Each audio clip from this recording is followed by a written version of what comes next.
Hello, Durud and Shalom and Namaste. And hola. Hi, Sid. And hola. Hola. Yes. Hola. I was feeling of leaving hola for when Monkey is here. That's why I would like it's more special to say hola when the monkey is here. That's why I left it out. But I'm hola too because my mom is Latin American, so Oh, I yes. feel yes. Yeah. That's I'm hola and Okay. namaste and hello. Okay. And actually, I'm And also shalom. Shalom. Yeah. The root is the only one I'm borrowing from you. Okay. Okay. That's okay. Guys, a monkey couldn't make it today, but he will be with us again tomorrow. Okay, and I think starting and a guy will be with us also starting tomorrow, right? Did he say he was gonna come on Monday? Yes. Yeah, he said Monday. Yes. And we're adding a new panelist pretty soon. Oh, okay. Yes. This is a surprise. Yes. I don't know. Oh yeah, So I'm looking forward to that. and yes, and guys, and not only that, we're adding a whole other panel. And we're going to create like a whole other panel that is later in the day, at some point, right? So Yeah, we'll create a new panel. So we're going to have two panels. This is one panel in the morning and one panel in the afternoon. So yeah, exciting things are happening, right? But this panel here will have more people, right? At some point, we're going to have 6 people here every time, or 5 or 6 people here every time. So that's what we're moving towards. Oh, look at this. Leo is saying, ooh, exciting times. Yes. Hey, Leo. Yes, Leo. Hey, Koala. Saying, I love the yeah. Koala Kid, you guys in the chat, you guys love the panels? Is that a good thing? I think people like it when there's more people with different opinions adding their opinions. So I think people enjoy that, right? I think so. You like it, Sid. Like it's much more interesting when you're not just listening to 2 people. You have like a whole bunch of series of people here. And guys, if you want to be considered for a panel, you could become an active participant in our daily group calls. And then when we see that you are a good contributor there, we might consider you to be added to our panel. Oh, somebody's saying, honestly, like Armiso. Wow. Why did you highlight that? I mean, this is a you are allowed to criticize on our spaces. So, but no, so I'm just kidding. I did want to say something. You used. I don't know if have you done that in a while, but you used to do sort of like editorials, solo editorials. Yes, I did. Yes, I really enjoyed those, and I learned a lot from those. So, I know you're a busy guy, and you're doing a ton of stuff, but I enjoyed the very sort of like concise solo editorial from Armin. The reason why I said why did you highlight that is because I don't want people to think I highlighted a comment against Sid. That's why Sid highlighted that. Sid highlighted guilty. It wasn't me. Yes. I appreciate the vote of confidence, though, right? Okay, but it's good. I mean, we are doing liberty politics, so the whole point of liberty politics is to get more voices involved, and for people in our channel to, pick the voices that they want to hear more of, right? Yeah. And then also introduce their channel, so that if you want more of the people that we introduce here to you guys, you could get more of them in their own channel. And also, at some point, let me go back to this person that you highlighted. Maybe one day, if we have so many panelists here that I will have more free time, I will sometimes do some solo stuff on my own personal channel, Armin Navabi channel, right? So for you guys, right? So Liberty Politics will be a place for you guys to hear so many different opinions, and you get to come as well and add your opinion. And I will have, and in the same way that we advertise Sid's channel, Monkey's channel, Guy's channel, Ali channel, for you guys to be able to go and see more of them solo, I will also have my channel here, and you get to see some of my solo over there, right? That's what we could do, right? All right, and okay, so. Oh yeah, Leo is saying, would you invite Goldie as a special guest? Oh my god, yeah, I would be honored, for sure. That would be a great idea. Okay, so Sid, Yes. what do you want us to play an update of the what has been happening so that we have something to work with before we start commenting, or did you want to start, or did you have anything in your mind No, no, that you no, want no. to Please play an get off your update because I'm a little bit out of the loop. So let's see what's going okay, on. okay, let's get an update, guys. And also so is Sid, also keep an eye on the chat to see if there's anything that you would be interested in starring and highlighting.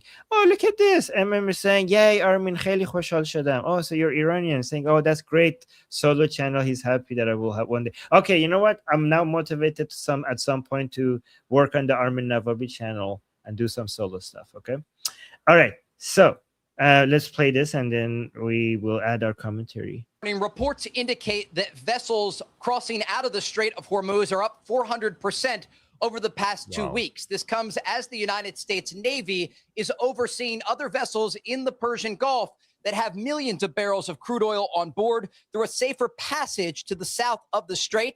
In the backdrop, there is an ongoing U.S. naval blockade, and fresh sanctions are expected for Iran next week. Wow. If Trump decides to take further action, our response, our retaliation, will be seismic. First, we will tell all neighboring countries and countries around the world not to join the United States in its economic war. Any country that takes part in imposing economic restrictions on us will be regarded as an enemy. Of course, we will first negotiate with them. We will hold talks and tell them to step aside and distance themselves from the United States. But if they do not act, we will strike. We will target that country's interests. But they already do that. I don't understand. Yeah. Like, I don't understand this trend. Yeah, I agree. I mean, this is shockingly low energy. Like I feel like he could have said this 2 months ago or 3 months ago. Yeah, I'm not. Is this like an old clip? Because there's nothing in here, and it's because of that, it's so unconvincing too. Yeah, this like is from why yesterday. haven't you done it yet? Like why haven't you done any of this? I mean, bro, we've been at it since March. Yeah. He's worried about them cutting off economic trade with them, like cutting off all trade, like the UAE did, because that is more devastating than anything. Because all of these other countries that the Islamic Republic bombs all the time, they haven't stopped trading. Like, the Islamic Republic still does trade with Qatar, with Saudi Arabia, with Bahrain, with Kuwait, with Pakistan, Afghanistan, Turkey, Iraq, Azerbaijan. They bombed all of them, but they're trading with them still. There is trade going on. So the key countries that are still that the Islamic Republic relies on trade, and trade is happening with them, is China, Turkey, Iraq, Pakistan, and Afghanistan. And yeah, that's it. And the UAE was a major one, and the UAE is cut, right? So if you and the biggest one right now is China.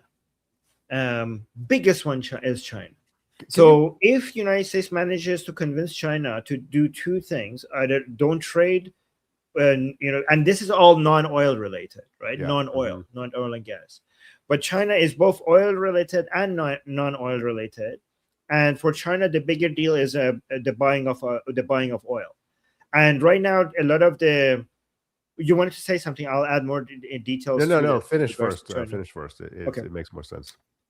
So right now, when it comes to the oil, the Islamic Republic is unable to export its oil because of the blockade.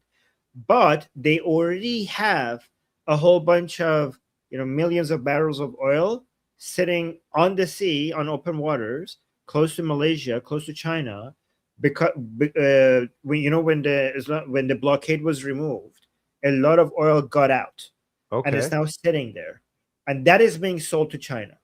Okay. So why is it sitting? Because they can't process it all at once, or? Yeah, because there's a daily, like, nobody buys them all at the same time. Right? Okay, I see. Millions of barrels. Okay, right? I see. So it's not pre-sold. It's just it's like Yeah. that's their warehouse. Right. So it's not like China. It's not like the Chinese government is buying it, right? It's these refineries, these teacup refineries, Chinese that try to find ways around the U.S. sanctions, right? And there's also a big refinery called Hangley, which is hard to sanction because they're huge. They're bigger than Tesla, right? That's how big they are, right? In revenue. And there's also Chinese banks that the Islamic Republic provide services for the Islamic Republic to go around the sanctions and stuff like that, right? If you manage to stop that, it's really difficult for the Islamic Republic to survive. But if you don't manage to stop that, the Islamic Republic has 3 to 4 months of oil to sell that is already there, on the tankers around Malaysia and China, sitting there in the open waters, right? To sell for another 3 to 4 months. In 3 to 4 months, they will run out of stuff to sell because no oil is being added to that. But you could also speed this up if Scott Bessent comes and announces something, and then you see sanctions on these companies, even on the big Chinese company that the USA has never done, because it's like a huge deal. Like, this would be a level of escalation that we have not seen.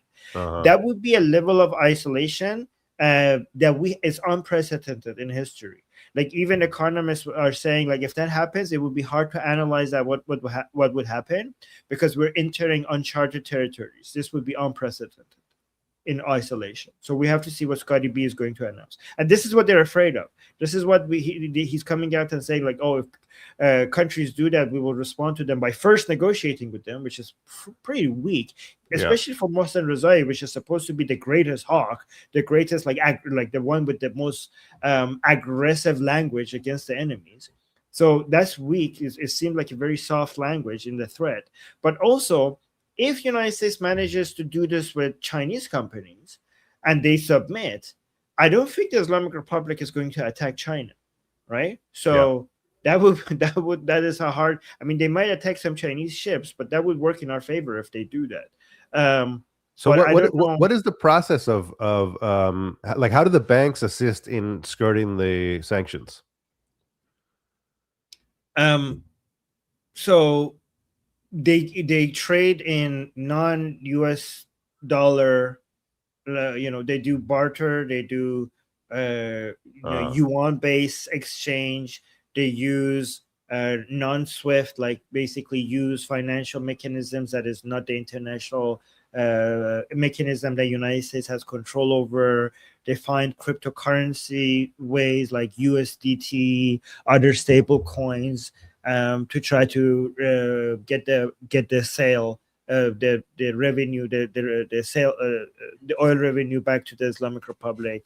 They come up with these solutions, and the main guy within the Islamic Republic who manages that and coordinates all of that is Ali Zanjani, and he's a genius when it comes to finding loopholes around the sanctions. And these Chinese companies try to find these Chinese financial institutions try to help with that. Zanjani is the guy that you showed us yesterday, I think, at the mall, at the luxury mall. Yes. Okay. The cafe. Yes. Yeah. Oh, at the cafe. Right. The cafe. Yeah. Okay. I see. So they if they're using stable coins, I mean, so the issue is they can't be on SWIFT, but they also need US dollars, right? Is that the issue? Is like, that's what they really need? They need foreign currency. US dollars would be the best, obviously. I don't know exactly. Eventually, if everything goes to US dollars, I guess, like, even if they get paid in yuan or other currencies, to be able to pay their proxies or other people, eventually they have to change it to USD. Yes. Okay. All right. So could you just play this clip one more time? I wanted to hear it again closely. Okay. From the beginning here. No. Just this guy. This dude. Mohsen Rezai guy. Mohsen Rezai, yes. If Trump decides to take further action, our response, our retaliation, will be seismic. First, we will tell all neighboring countries and countries around the world not to join the United States in its economic war. Okay, Any country that takes part in imposing. Okay, so our response will be seismic. First, we will tell countries not to engage in the U.S.'s economic war. So this is the part, like, I really don't understand. Like, why have you not done a seismic response yet? So he's saying if. Let me clarify. He's saying if they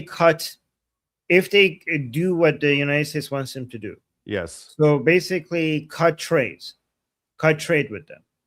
No country has done that so far, other than UAE among the neighbors, for example. Yeah, it's just the UAE who has done them. Yeah. Okay, I see. So no, so my confusion is that because he's promising a seismic response, and it suggests that, like, I haven't needed to do a seismic response up until this point. And so that's why I'm just trying to process. I mean, and maybe that works, in a sort of like IR propaganda context. Yeah, but seismic response against who do you think was warranted? Because I thought it was. Oh, I see. Okay, so he's threatening the countries. Yes, I see. Okay, so he's threatening the country. So right now, I think we should ask him, like, why aren't you doing this against the UAE? Because the UAE has done this. Yeah. Right? Yeah. Yes.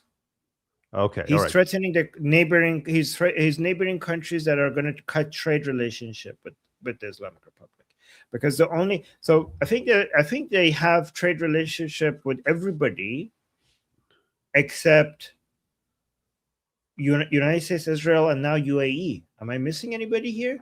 Perhaps Bahrain. I don't know what the story, but Bahrain is very tiny. No, but they have trade relationship with Bahrain. Oh, guys, am I missing any country? Yeah. So I think if they wanted to do a seismic response, they have to do it right now with the UAE.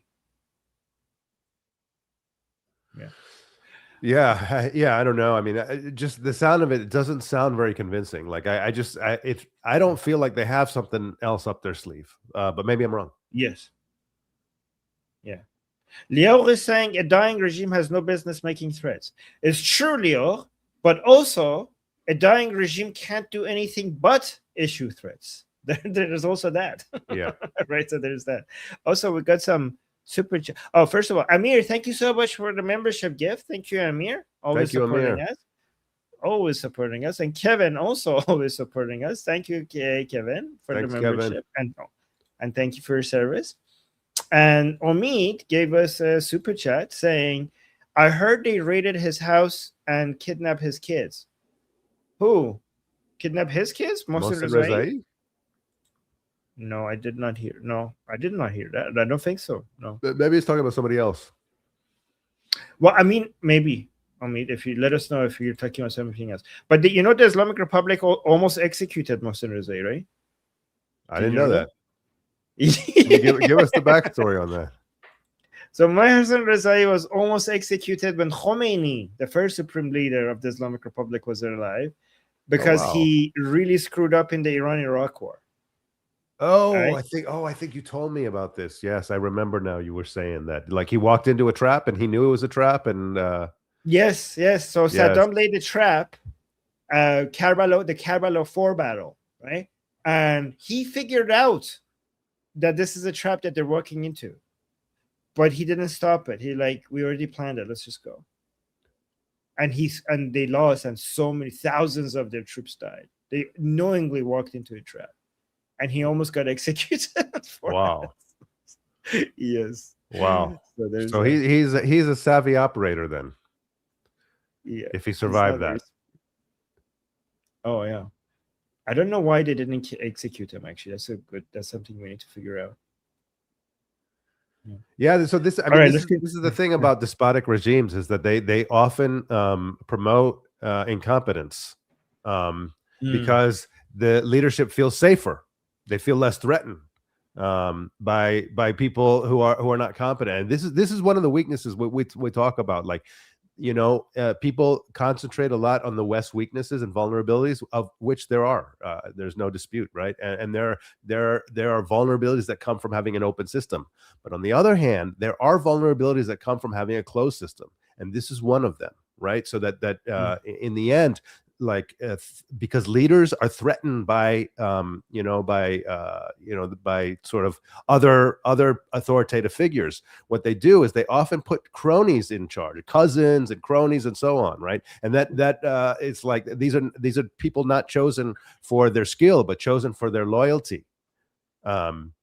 and that corrupts the system all the way down the chain. So you just have and if you have people who are like good, they're stuck at the bottom because their quality and their talent is seen as a threat.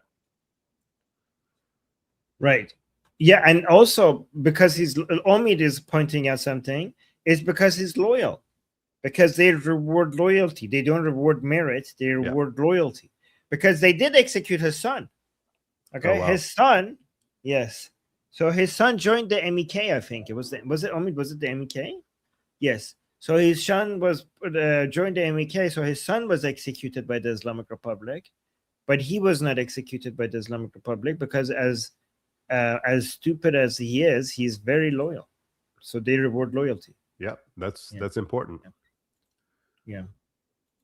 Okay. Yeah. I mean, Omid is confirming that his son was executed because of joining MEK.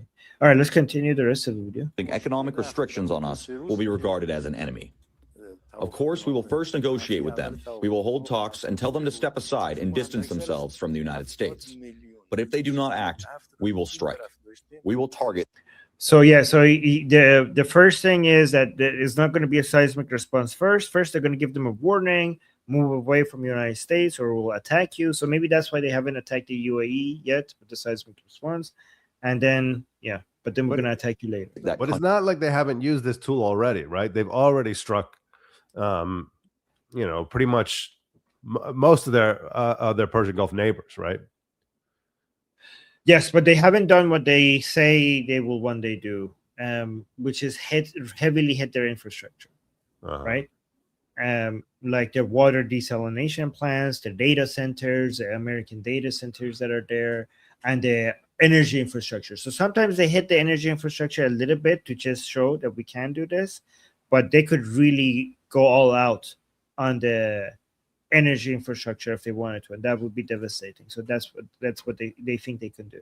Okay, interesting. So that's a very interesting angle, because what you're suggesting is that they have actually shown restraint, even though that looks crazy to us, right? It seems crazy to the people who are getting missiles and drones from Iran, but what you're suggesting is, yes, I mean, they haven't gone all out. There's a lot of additional damage that they can do, and maybe their counterparts in these other countries are considering that and saying, yeah, okay, you know what, they have shown restraint, so maybe we need to cooperate with them.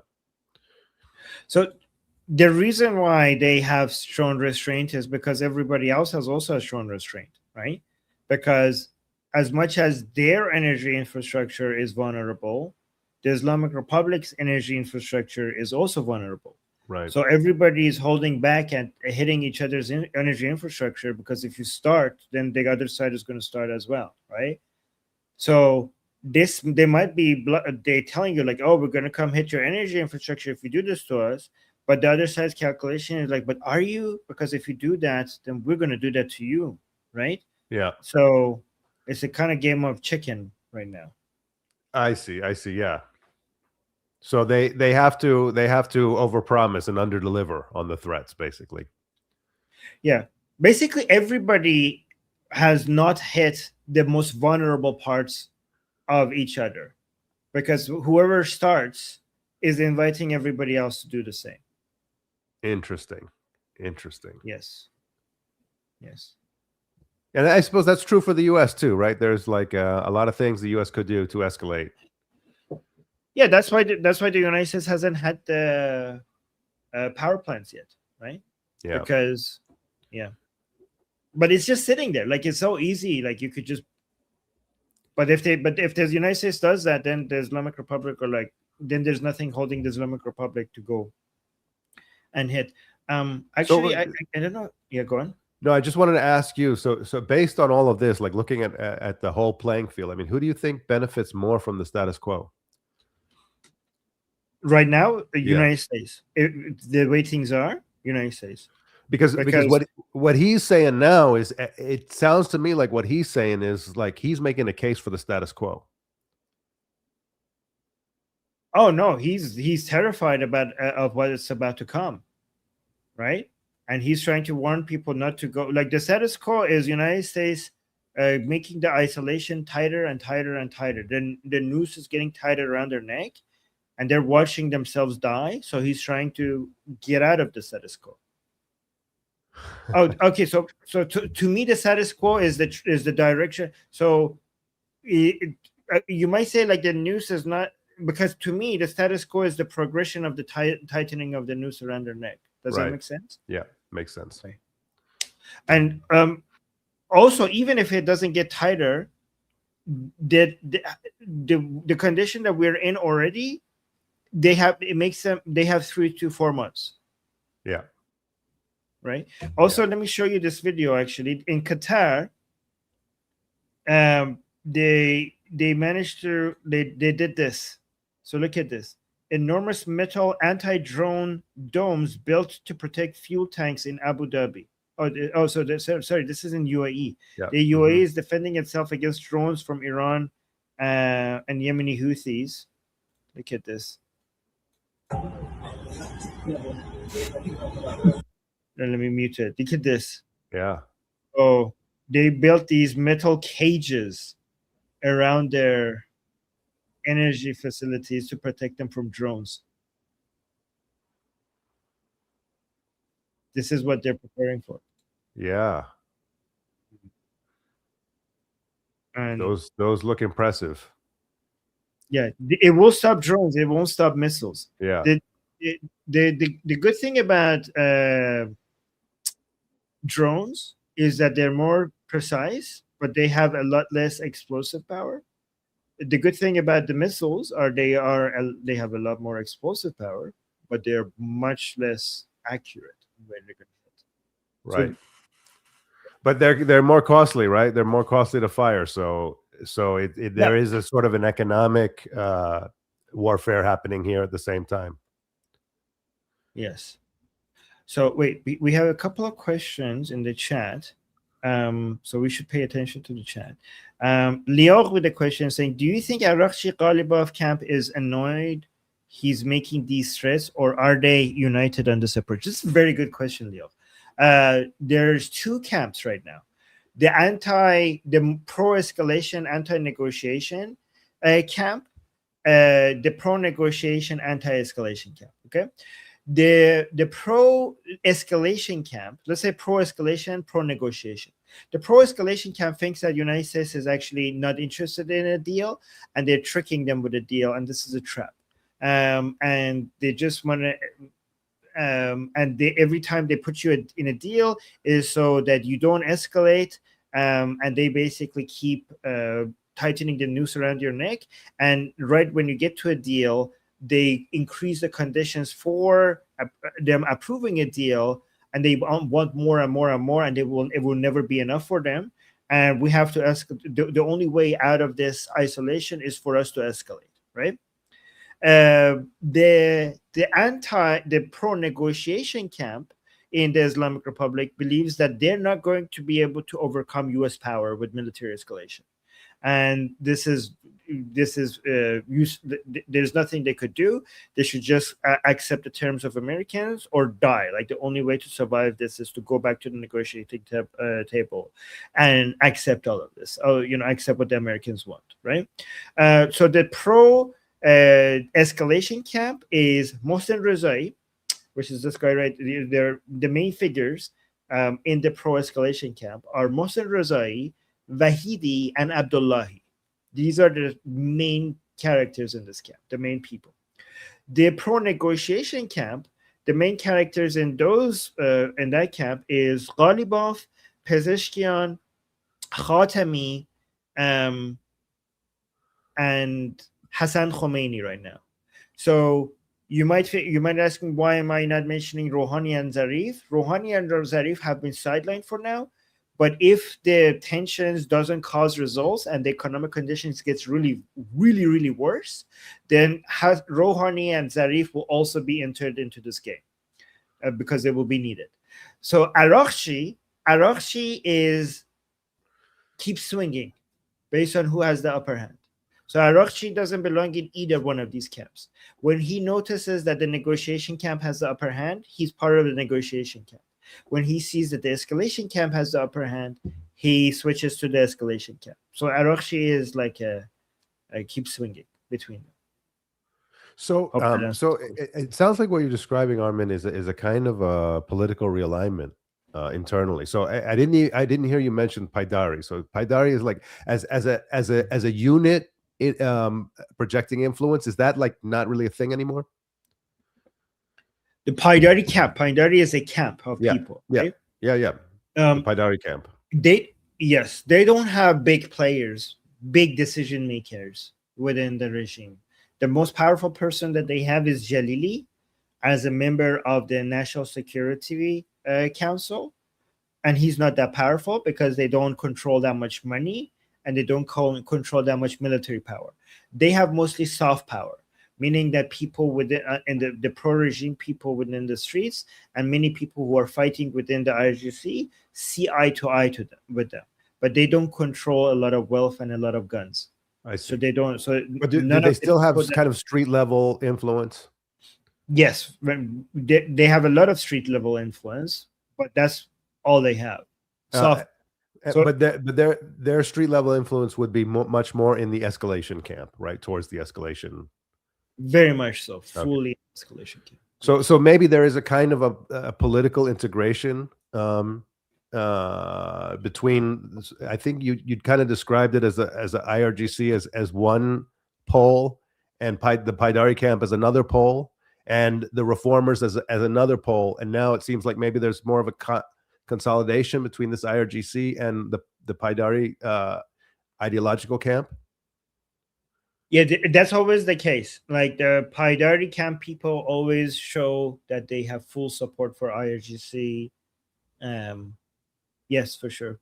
Yeah, like the Paidari camp considers because you will lose a lot of your soft power if you go against the armed forces, right? Because the armed forces are sacred. It's easy to go against the politicians. It's not easy to go against the armed forces, right? However, it is becoming. My prediction is that at some point it's going to get easier and easier to go against the armed forces. By targeting not the people who are actually fighting, but the leadership of the armed forces. You know what I mean? You're gonna. My prediction is that the Paidari camp people at some point they're going to separate the people with the guns in the battlefield from the decision makers within the IRGC, and they might actually start targeting them as well. When things get even worse, if you, for example, see at some point the regime submitting more to the United States, then they are the ideological pressure camp people, like the Paidari camp people, they will start attacking more of the. So right now, the Paidari camp people are mostly it's safe to attack the negotiation facing track people, right? That is safe. Araghchi Ghalibaf type of people, they can attack them. Ghalibaf, Rouhani, Zarif. It's not as easy. It's not popular to go against the Supreme Leadership Office or the IRGC. But as things get worse, what I'm keeping an eye on is every time they get attacked as well. And we already saw first signs of the Supreme Leadership office being attacked by trying to separate the Supreme Leader himself from his office and attacking the office. Eventually, they will attack the Supreme Leader himself as well. And also by pointing out that when some people have started to point out that with the vote of the vote that agreed to sign the MOU with the Americans was everybody within the National Security Council, including the leaders of IRGC, signed off agreeing with the MOU being signed with the Americans. There was only one person within the National Security Council that did not vote yes to signing the MOU, which was Jalili, which is the Paidari camp, one of the leaders of the Paidari camp person. Okay. But the IRGC person within the Security Council did vote yes. So that could be something that would be highlighted to eventually attack the IRGC as well. Yeah, like they're weak. They're caving to the pro-negotiation, pro-compromise camp. Yes. Yeah. By the way, Alex is asking a very important question, saying, "Who is this handsome gentleman in green?" So yes, that's Mohsen Rezai. Yes. So just Yeah, wanted he to cuts a dashing figure. yeah. Yes.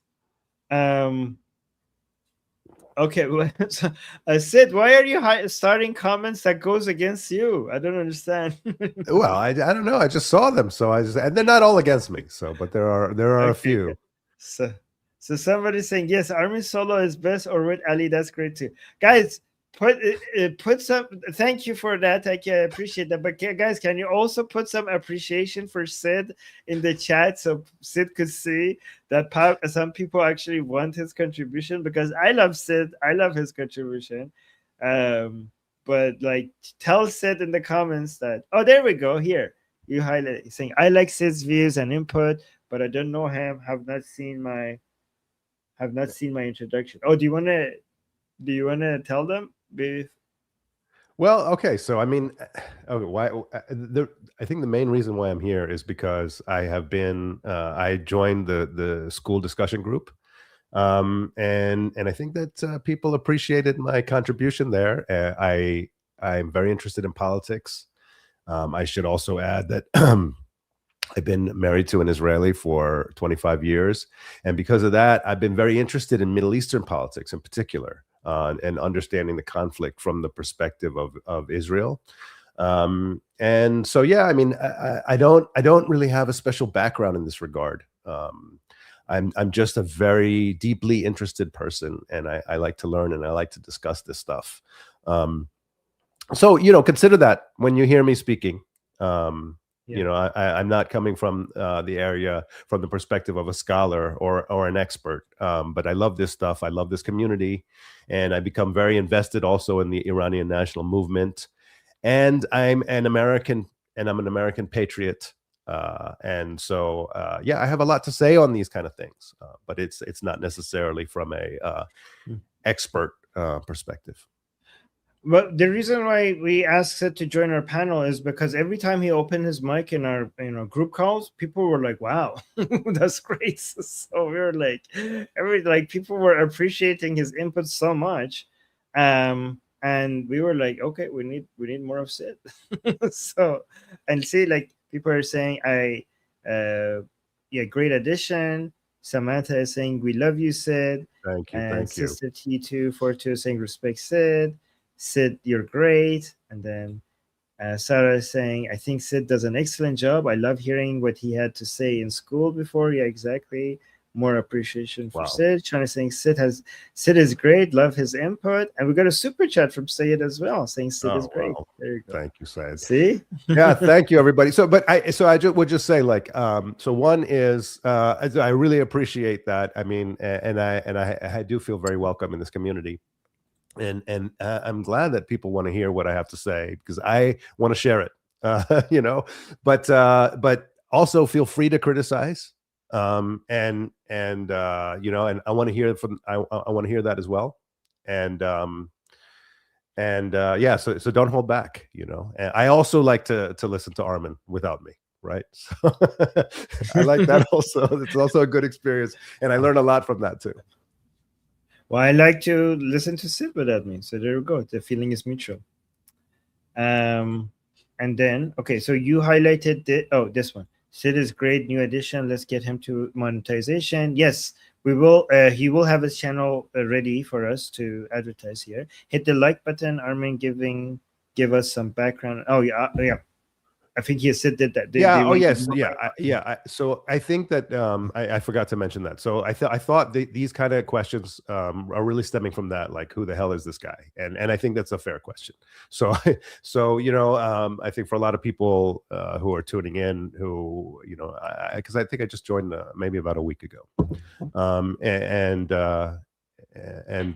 so yeah, there's no super interesting backstory here. But it's a fair question. Like, if I'm giving my perspective, it's important for people to understand where it's coming from. Yeah, and guys, once his channel is done, there's going to be more of Sid over there, and he's going to talk to you more about his background and everything. Somebody was asking you, were you born in India? No, You- so I was born in the U.S. My dad is from India. My mother is from Latin America. She's from El Salvador, and they met here in America. And so yeah, I'm all mixed. I'm all mixed up. I got a Israeli wife. I got a Indian dad. I got a Salvadorian mother, and my wife is actually a Moroccan Jew. So she's one of the first in her family to be born in Israel. So, this it's a real mixed bag. Wait. Okay. Let me finish this clip first before we go. We'll continue. Country's interests. Iran's parliament speaker and top negotiator Mohammad Ghalibaf posted to X over the weekend saying we've received numerous messages from neighboring countries about shaping new security arrangements and economic cooperation in the region. The United States put the security of every single one of its allies at such risk. Yeah, we already responded to this. This was ridiculous. Like, United States put you at risk because they're not protecting you against our attacks. Like, you're the ones who's attacking them, and like you're saying United States is putting you at risk. Through bullying and pure disregard for their interests for the sake of Israel. Now, while President Trump indicated that talks with Iran have stopped, he says the United States is having trouble figuring out who to deal with inside of Iran. In fact, it's actually one of my biggest problems. I don't know who the hell to deal with. It's a problem. It's the only country in the world where nobody wants to be president. They say, who wants to be president? No, I don't want to be president. So it's a little bit of a problem. The U.S. military presence in the Middle East is expected to remain with no clear path forward to end the conflict with Iran. Now, the USS Abraham Lincoln is headed home after being deployed for 274 days. This aircraft carrier made its last port call in December, breaking a Navy record. The vessel is being replaced by the Japan-based USS George Washington. Right now, the region is stuck in a cycle of military threats and statements from both sides. But the economic impact on Iran is being felt today. Inflation at one of its highest points in Iranian history. Just about an hour ago, the Iranian rial passed 2 million to $1 US. Yeah, this was a big news in Iran. They hitting that. That's record high. That is crazy. It's insane, and it hasn't even started. Like, the effects of this isolation hasn't even. The worst is yet to come. So I was just thinking about what he said, like nobody wants to be president. It just reminded me of that clip that you showed some time ago of Pezeshkian talking about like the reason why he's there is because he's weak or he's not good enough. And he did this whole like kind of mea culpa, like very sort of pathetic speech. Do you recall that? I mean, that describes all of his speeches. You have to be more specific. Yeah, so he was just saying something about like he's not good enough, and basically saying I'm a loser, and this is the reason why I'm in this position. Oh yes, yes. Yeah, so it just when Trump said that, like, I don't think anybody wants to be president, I'm just like, yeah, that's probably true. They forced it on Pezeshkian because nobody else wanted to do it. Yeah, so they forced it on Pezeshkian because he has very low power, so he's easier to control compared to other people. That's why they forced it on Pezeshkian, right? But Pezeshkian. It was because a lot of people are asking, like, why didn't they kill Pezeshkian? Like, why did the Israelis did not kill Pezeshkian? And Pezeshkian in that speech it was saying is because he says, because I suck. I'm not useful as the other people. That's exactly the reason why they kept me alive. Yeah, like the people that they killed were useful to the regime. I'm not useful to the regime, so that's why they. I mean, it's interesting that because he's essentially saying that about everybody who's still alive, right? Yeah. Yes. Okay, let me actually. Oh, there's a comment that you start. Do you want to respond to that before I go to this clip? Oh, okay. Oh, yeah. Is that are you showing it? I don't see it. Oh, no, you could show it. Okay. You could highlight it yourself. Oh, yeah. So I saw this. I wanted to ask you guys. So this is a Vedor Folnir Silska. Vedder for Folnir Silska. Armin and Sid, I wanted to ask you, what do you guys think of Johnny Harris' coverage of the Iran war? So I don't have a great answer for that. I don't know if you've been following his coverage, Armin, but I actually haven't. So I would just say, I will look into it. But I have seen some of Johnny Harris's productions, and I was a little bit put off by it. I said, like, he's done some stuff. He said some things that I think are counter to his audience's priors, which is often a good sign. But there was something about the style in which that he does it that I found a little bit performative, I would say. So, but let us know, Vedor, what about his coverage is interesting to you, but I will look into it. I'm curious myself what he's doing. It was garbage. It was garbage? absolute garbage. No, that coverage of Iran was absolute garbage. And I'm going to make an accusation and I'm going to back it up. Okay. That coverage of the Iran situation was by the Islamic Republic. So Okay. Johnny Harris's coverage on the Iran war was Islamic Republic propaganda. And I'm going to tell you how I know that. First of all, it sounds like the Islamic Republic propaganda, but that's not evidence enough, right? Just because it sounds like it. Yeah. But here's why I know it was Islamic Republic propaganda, because and if you look at his sources are Trita Parsi. There you go. Trita Parsi, the actual lobby of the Islamic Republic in Washington, D.C. So, this is why the investments of the Islamic Republic into building these networks and these think tanks and these types of operations in the United States pays off so much, because a channel with that many subscribers, with millions of views per video, that with an American face, with an American audience, is now broadcasting the Islamic Republic propaganda to such a giant audience. And this is it's absolute proof that this is Islamic Republic propaganda, because it cites Trita Parsi as the source. Yeah. So, I mean, I would just add to that, because I didn't know that. So Johnny Harris is somebody that I haven't actually paid attention to for several years. But I think one of the things that, Armin, you're talking about, you're highlighting, is that one of the reasons why the IR's propaganda is so good is because there are a lot of people who don't realize that it's propaganda. You know, that it looks very credible. It has this institutional imprimatur, and it has citations, and it has, like, they have all these institutions, like, you know, respected Western institutions backing it up, and giving it credibility.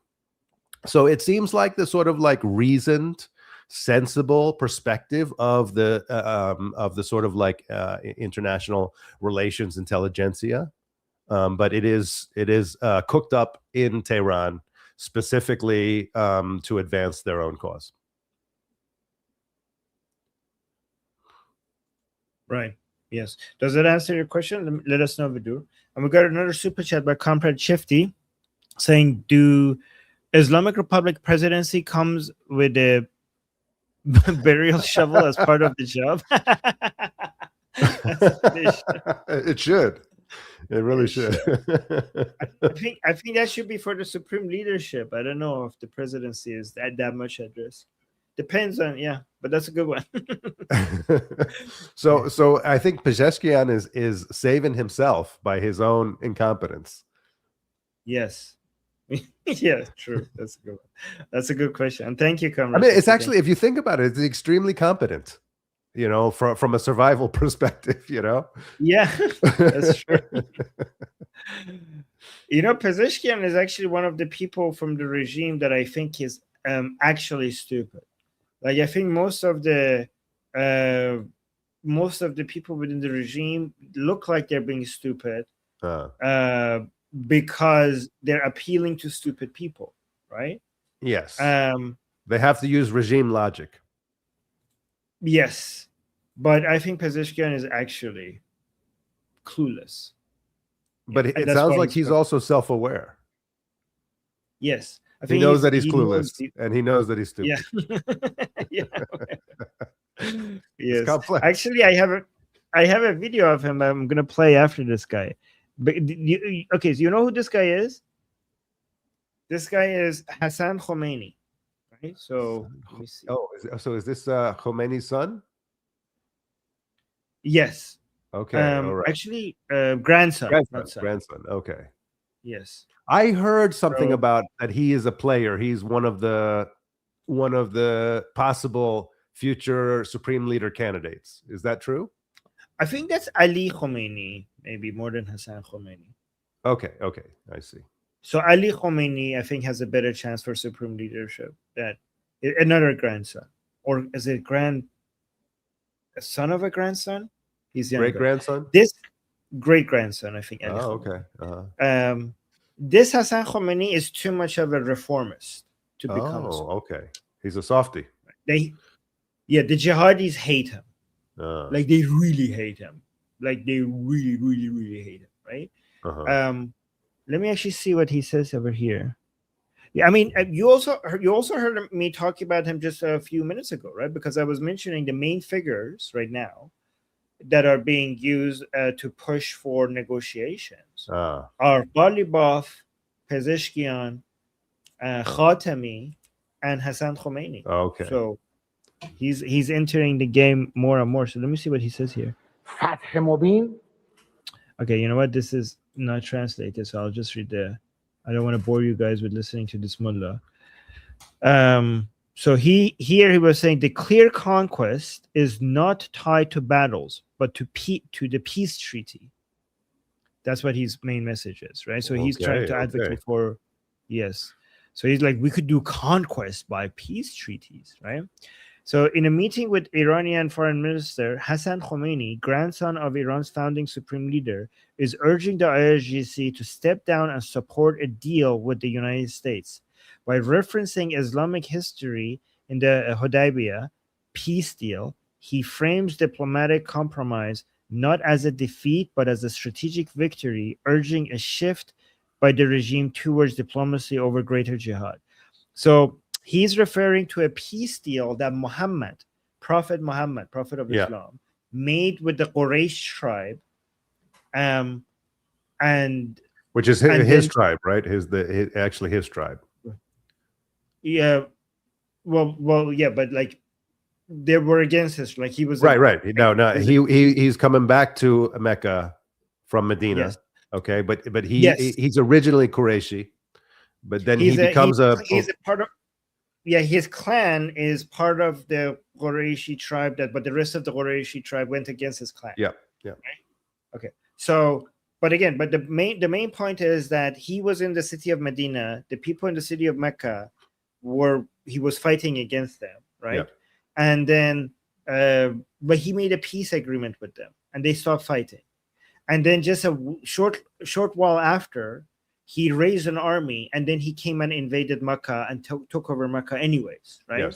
Yes. So he violated the peace agreement that they have. But by the way, this is very revealing, because the so-called reformers, they're trying to argue to do a peace deal with the United States, but they're doing that by reminding their fellow Muslims that a peace deal doesn't have to last, because he's using the example of Muhammad, that he did make a peace deal with his enemies. Yeah. But then he conquered them anyways, shortly after, right?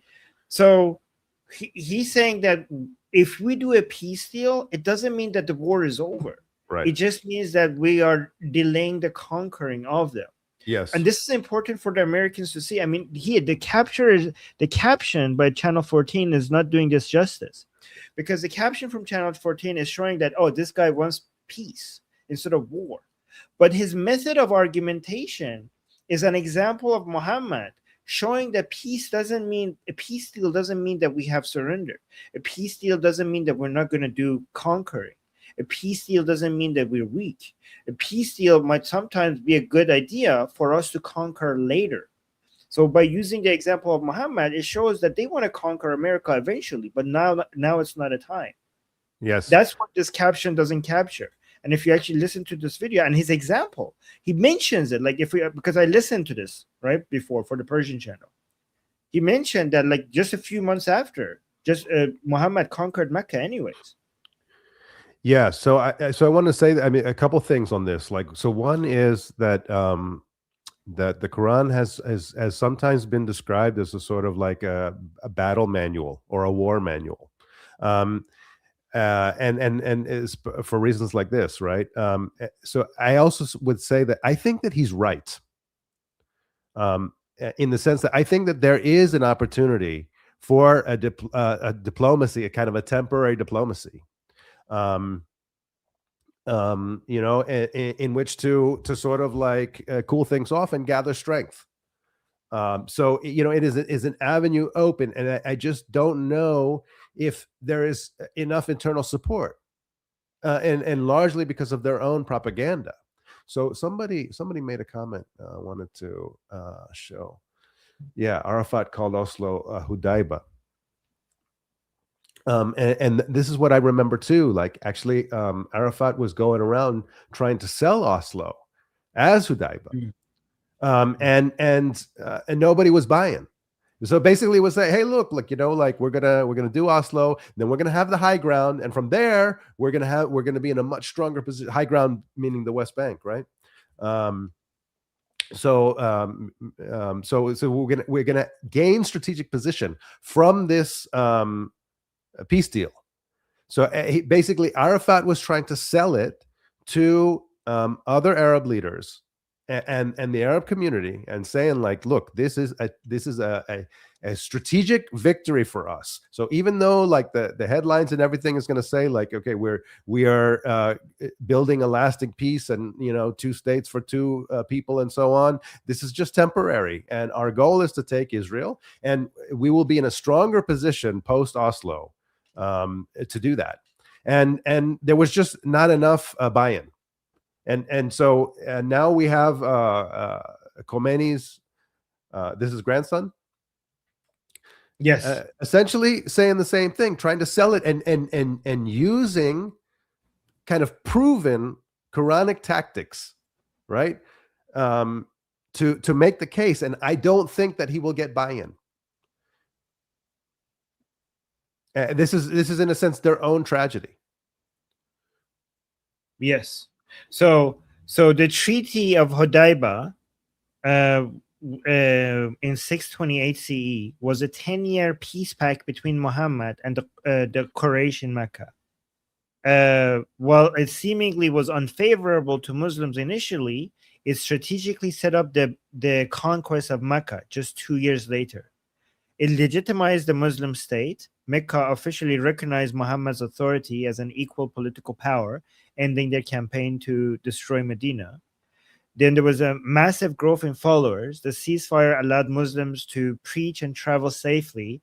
The Muslim community grew dramatically during this peace. More people converted in 2 years than in the previous 2 decades. The treaty freed Muhammad to secure other hostile fronts, such as Khaybar, without fear of Meccan attack from the rear. And the treaty allowed third-party tribes to form alliances. When Mecca's allies like Banu Bakr attacked the Muslim allied Banu Khuzaz, the Qurayshis breached the pact according to the Muslims, and then because of this breach, according to the Muslims, they decided that this was a breach, which it wasn't. Muhammad marched in Mecca shortly after. 2 years after. This was supposed to be a 10-year peace pact, but 2 years after, Muhammad marched on Mecca, overwhelmed them with 10,000 men, and basically Mecca submitted. So they're saying this is a good model. Let's just do a peace agreement with the Americans, use this time to grow, and then we will conquer them anyways later. Yeah, this is how Islam operates. Yeah, and I just add that Muhammad's Muhammad's emergence as a political leader in Medina really also follows this model, right? It starts out with peace treaties. It starts out with contractual arrangements, and then it ends with bloodshed and domination. So both the Medina history and the post-Medina Mecca history reflect this kind of negotiation from the Prophet himself. And what is interesting is that it doesn't seem like his followers today are able to sell his own military and diplomatic successes to his own followers. Yeah, and more people need to know all of this, by the way, because you could see that if more people. So, but look at this. Not even this Israeli channel, channel 14, got the full context of what this message meant. It just, even this Israeli channel made it seem like these people are looking for peace with Americans, not looking at the full context of this video, realizing that he wants to convince them to do peace now so they could conquer later. What You know? what do you mean that you saying that they didn't understand it, the Israeli channel? Yeah, because look at that. Because I listened to this and I watched, and like this, for example, the caption here, because this is not translated. This is the explanation, right? And they're referring to the Hudaybah battle, but it's not explaining that he mentions also that just like Muhammad, like the peace doesn't mean peace. Peace just means conquering later. Right. You're right. It doesn't come with that explanation. Interesting. So if somebody just automatically read it like that, but you're right. It's not in there. It just sort of maybe it's kind of hinted at, but yeah. I mean, there is some important context really missing here. Yeah, because if I read this caption, I'd be like, oh, okay, so this guy is just wants peace with the Americans, like it seems like, right? I mean, it does hint at it a little bit, but it doesn't mention the significance of Hudaybah, and it also doesn't translate the part of his speech where he explains that, Muhammad conquered Mecca later anyways, even though he had a peace deal, right? Yeah. He doesn't, because that part is the most important part, and that part is where we are explaining here, and other people will miss out. Yeah. This is why you watch us, guys. Right? Yeah. This is why you highlighted a comment. You want? I did. So I just say that because I see GTA, who's a great contributor here. He said, "You two realize we are every single fucking day mourning our compatriots getting executed, dying of disease, of hunger, and all." So I see that he said he wasn't arguing with us. So, but I just thought like, okay, maybe we're missing something, and I wanted to give him a chance to air it out. Oh yeah, he was arguing with two somebody else. Yeah, but this is, I mean, it's just it is an important reminder, right? Yes. That we are talking about this conflict at a sort of geopolitical level, but there is also a personal level, and there's a tremendous amount of suffering, and it's heartbreaking. Yes, and thank you, GTA, for reminding us. Yes, GTA, we know you were talking to people in the chat. Oh, yes, we know. It's okay. Yeah, we know, but it's also it's a good reminder, right? It is a good reminder because this is not the level of the conversation that we are typically at, but it's underneath the surface there is a tremendous amount of suffering and abuse, and there's a psychopathic regime that continues to prey on its own people in order to advance its own ideological fantasies. Yes, and we appreciate GTA being here and reminding people of that. Yeah, absolutely. Oh, Omid is saying there was a regime supporter in the chat. Good. We want more regime people supporter in the chat. We want them to come because you guys, if we get more regime supporters and communists and people who are against us in the chat, we want that because we want the chat to be a place where you guys practice the points that we bring up on our channel against people who have these views. So hopefully our chat gets filled with these types of people so that you guys could practice arguing against them. We want this to be a training ground for you guys to practice against them, right? Yeah, and you know, and they're going to be around, and I suspect that they're going to be around even when the regime falls. So yeah, I mean, it will be a devastating blow to the Western apologists and propagandists, and I very much look forward to that day. But they're not going away. So because the ideas, the anti-Western sentiment will remain. It will remain, and the Islamist ideologies will remain, and so you know we have to get used to it. We have to continue to confront them, even after this major accomplishment is finished. Oh, so no, Fansan is saying if they come into the chat and swearing at everyone, they should be. Yeah, of course, we're not gonna. If they come in the chat and they are swearing at people and insulting people, obviously that's not acceptable, right? If they're like being insulting to everyone here, but if they're coming here and they are making their points, we're not going to remove them and I think you guys know that we're not going to remove them for making their points. We're going to remove them for insulting the mods. Yes, I think Funsun knows the line and Funsun very well. Funsun, and the other admins here know as well. Funsun and that, if they come and they tell us like this is why Islam is good, this is why the regime is good, this is why communism is good, then we're gonna keep them. But if they come and personally attack the chat, then we're gonna obviously first we're gonna warn them, and if they still continue, then we're gonna get rid of them, right? Yeah, we want to hear their arguments. Essentially, we want to hear their arguments, but we don't want them to derail the conversation, which often they do. Right? They practice discourse destruction, and which is unfortunate because actually we want to hear their arguments. We want to have the debate. Yes, we want people here to practice dealing with the worst arguments, right? That's what we want. And we got a super chat here. Thank you so much. Justin saying, I refuse to believe these Durkas, these jihadis, are actually this smart to figure all this out.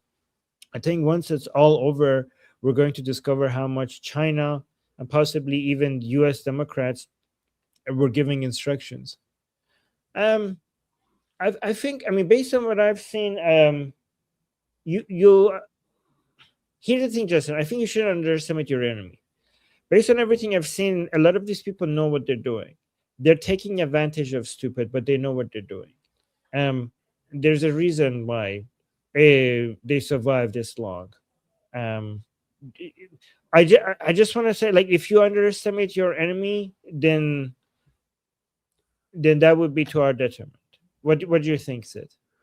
Yeah. So first, Justin, thanks for the support, and Justin gives a lot of support, so we absolutely appreciate that. So I am with you, Armin, and I've said it many times, and so at risk of repeating myself here, when I look at the Muslim Brotherhood and the IR's propaganda game, what I see is genius. I think that it's actually brilliant, and it's an accomplishment that has taken years and years to build meticulously, to infiltrate the soft underbelly of the West. Many institutions have been captured. So I think there's an argument that they didn't really develop the playbook, that this was sort of already sort of they're fitting into a KGB infrastructure, but that's besides the point.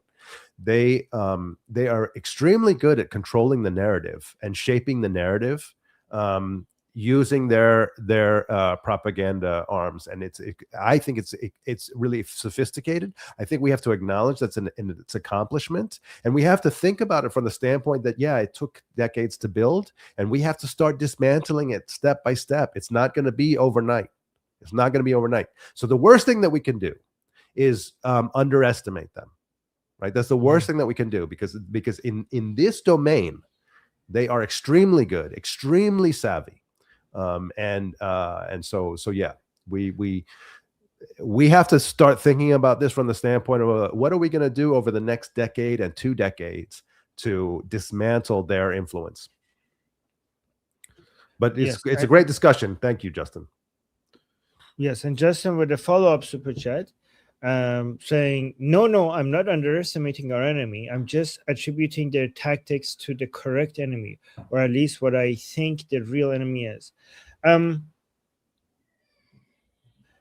lot of their, I think like you need to provide. I think there needs to be evidence to show why this is coming from other places, because sometimes, I mean, because a lot of what they do is not actually directly in the interest of China or Russia or the U.S. Democrats, right? A lot of it is, but a lot of it isn't, right? Like if you look at their behavior in detail, it could. The Occam's razor would suggest that they're looking for their own interests and their own survival and their own wealth and their own power, right? And they try to take advantage of getting Chinese help or Russian help, or ally with people within the Democratic Party for sure. But if you look at what eventually they do and what decisions they make, it's more in line with what is best for them first, right? But yeah. So yeah, I think there's a part of what Justin is saying that I agree with. Okay, so the West has other enemies, America has other enemies, and they are also participating in sort of using similar systems of influence, and in the process they're also boosting Iranian propaganda often, right, or IR propaganda, Muslim Brotherhood propaganda. Hamas propaganda and so on. So I think that there is a lot of that happening. So like, let's say China and Russia have are let's say amplifying propaganda that makes the West look bad. So that propaganda may be coming from Tehran, but China, it's possible the CCP, I think it's the MSS, Ministry of State Security, maybe funding bot farms and so on, right? Funding to spread that, not because they share the same ideological commitments as the IR, but because they share the goal of undermining Western confidence. So yeah, I think but I would just say both are enemies. And the good thing about having sort of these kind of enemies, where you look at, let's say, the CCP, the Putin regime, the North Korean Juche regime, and the IR, is that this grouping of regimes is ideologically incoherent. They don't work. And there's a limit to their own level of cooperation because they are so ideologically incoherent. And this is, I think, the advantage of the Liberty camp, right? And this is the way that I think about great power competition is that we have some challenges because we believe in liberty. It comes with some problems, but it also comes with some advantages. And we have to start thinking about our advantages and thinking about their weaknesses and exploiting our advantages and their weaknesses. So one of the advantages that we have in the Liberty camp is that we actually do believe ideologically in the success of our allies. And they don't. They ultimately cannot. Right? Because Iran wants to dominate China. I mean the IR, right? The IR, their theology ultimately wants to dominate China and Russia and the West and North Korea. That's what they want ideologically. And of course, the CCP doesn't want that, right? The CCP. So there is a conflict there, and that is rife for exploitation. So yeah, we have to think about it. Our collection of enemies is complex, and that complexity is actually to our advantage if we start using it effectively. Right. By the way, I just noticed that. So I have the mods are dealing with a lot of stress, I think, because they can't they can't block people individually without blocking them from the channel. So I feel like by making people mod, I made their lives miserable in the chat, because look, like the mods can't block just for them. They have to see their vile comments. So if the mods block somebody because they're putting comments that they don't like, they get blocked for the entire channel. So I'm sorry that I did this to the mods.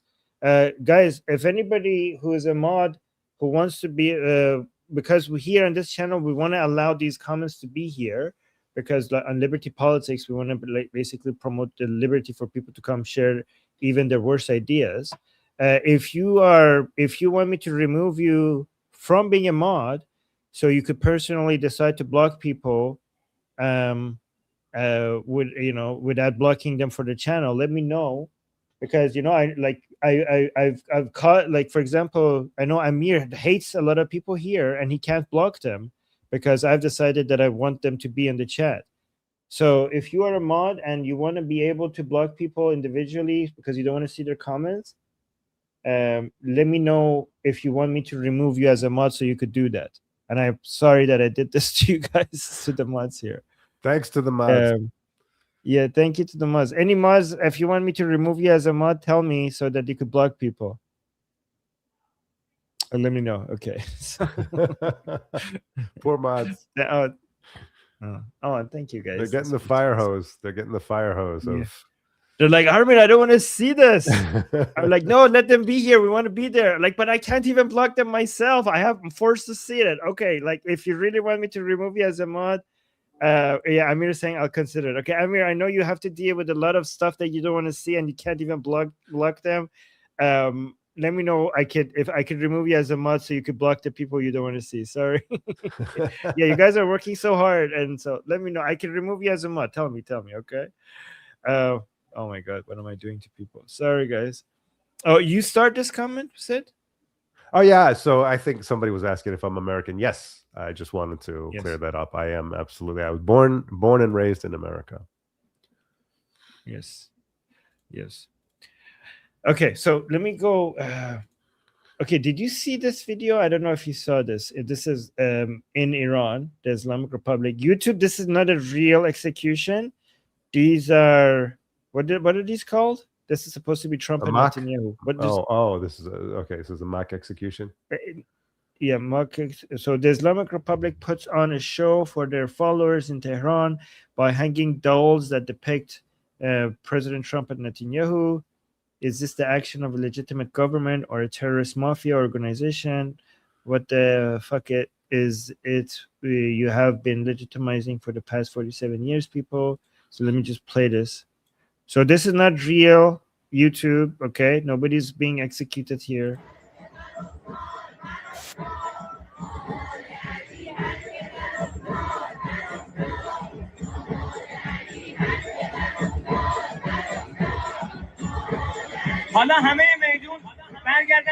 So right now there are people in the crowd, they're chanting Ba'al Ali har ki varoftad varoftad. So basically means that whoever fought against the people of Ali was destroyed.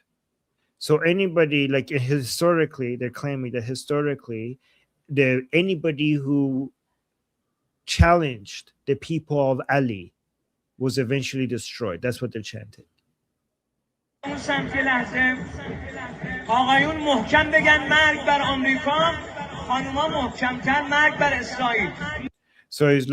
asking the crowd for the men to chant death to America and for the women to chant death to Israel.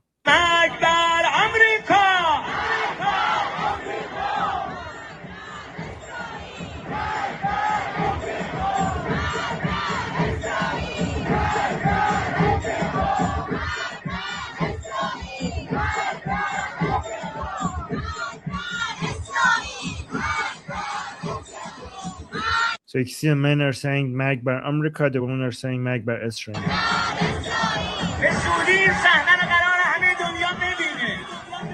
He's saying very soon the whole world is going to see this happening. Not symbolically like this, but the real version of it. The whole world will see this happen in real, not symbolically. Inshallah, the world will see this happen soon.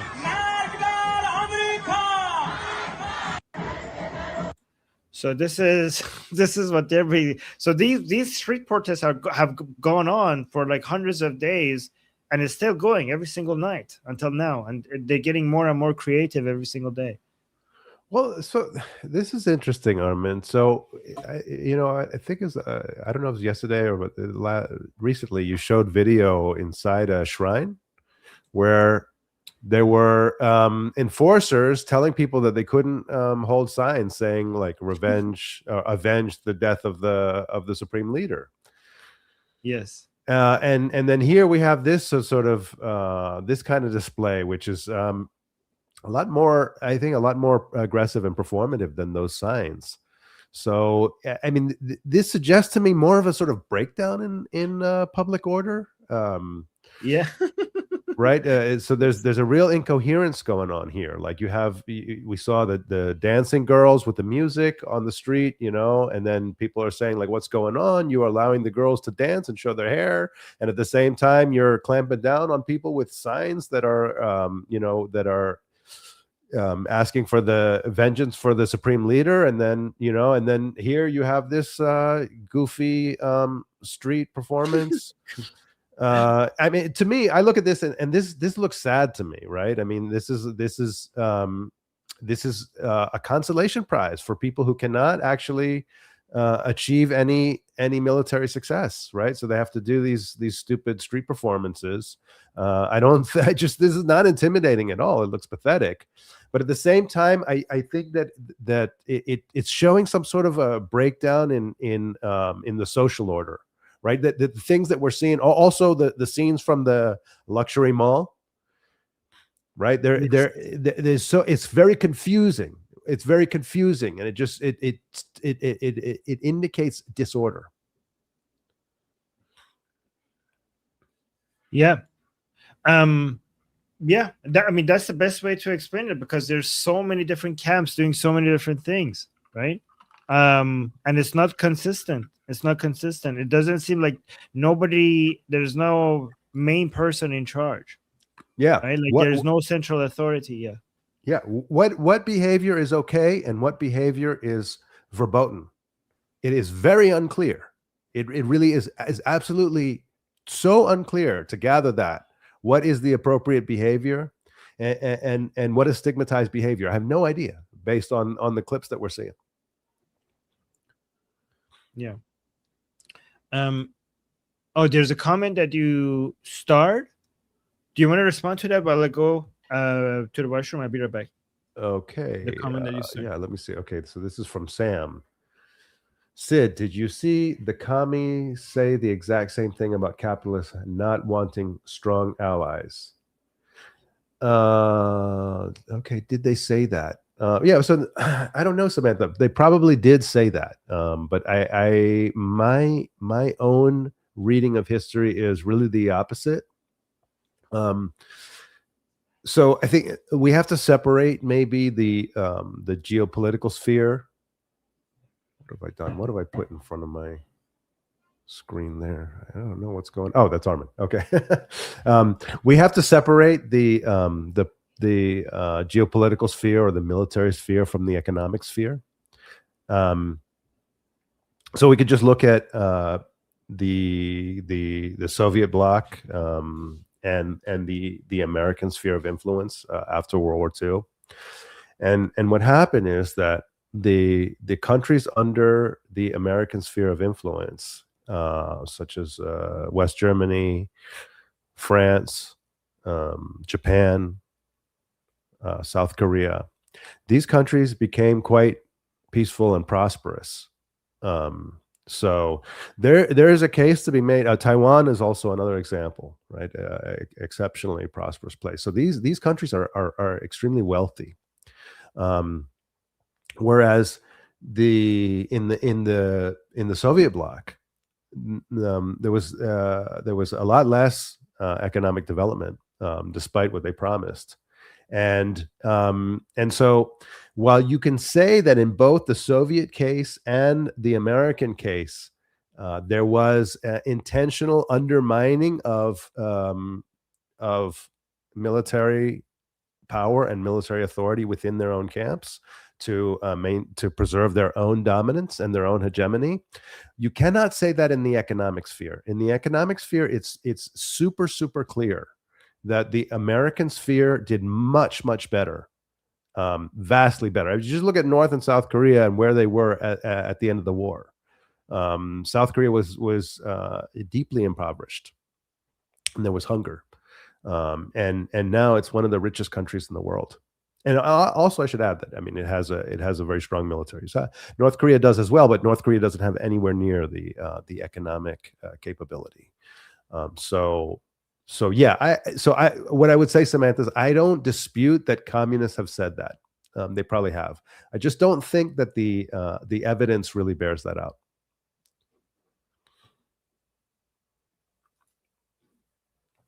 Okay, but thanks for contributing, Samantha. It's always good to hear from you. Thank you, Samantha.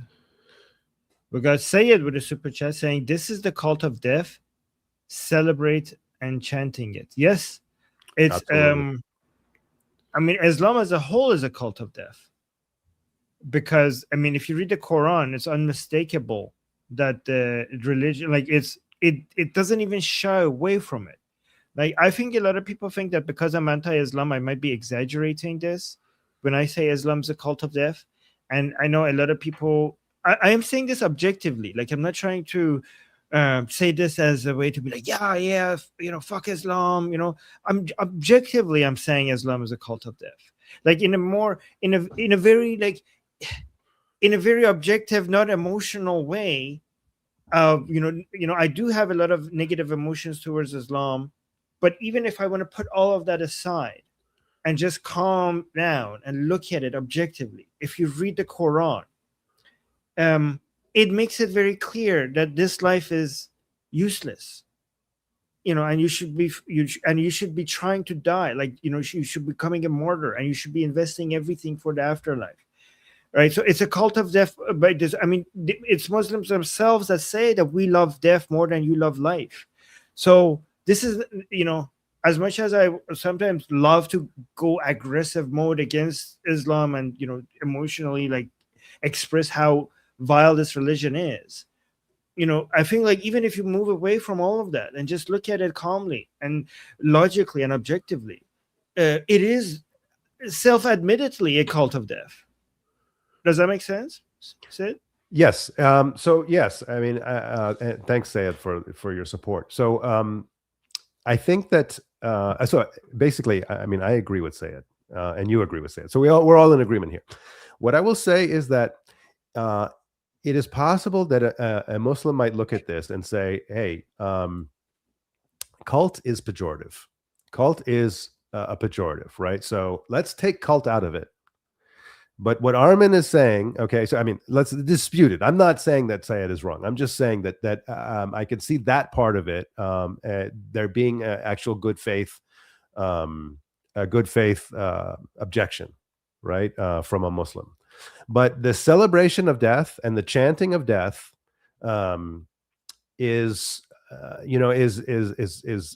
easily observable behavior, and lots of Muslim influencers proclaim this proudly.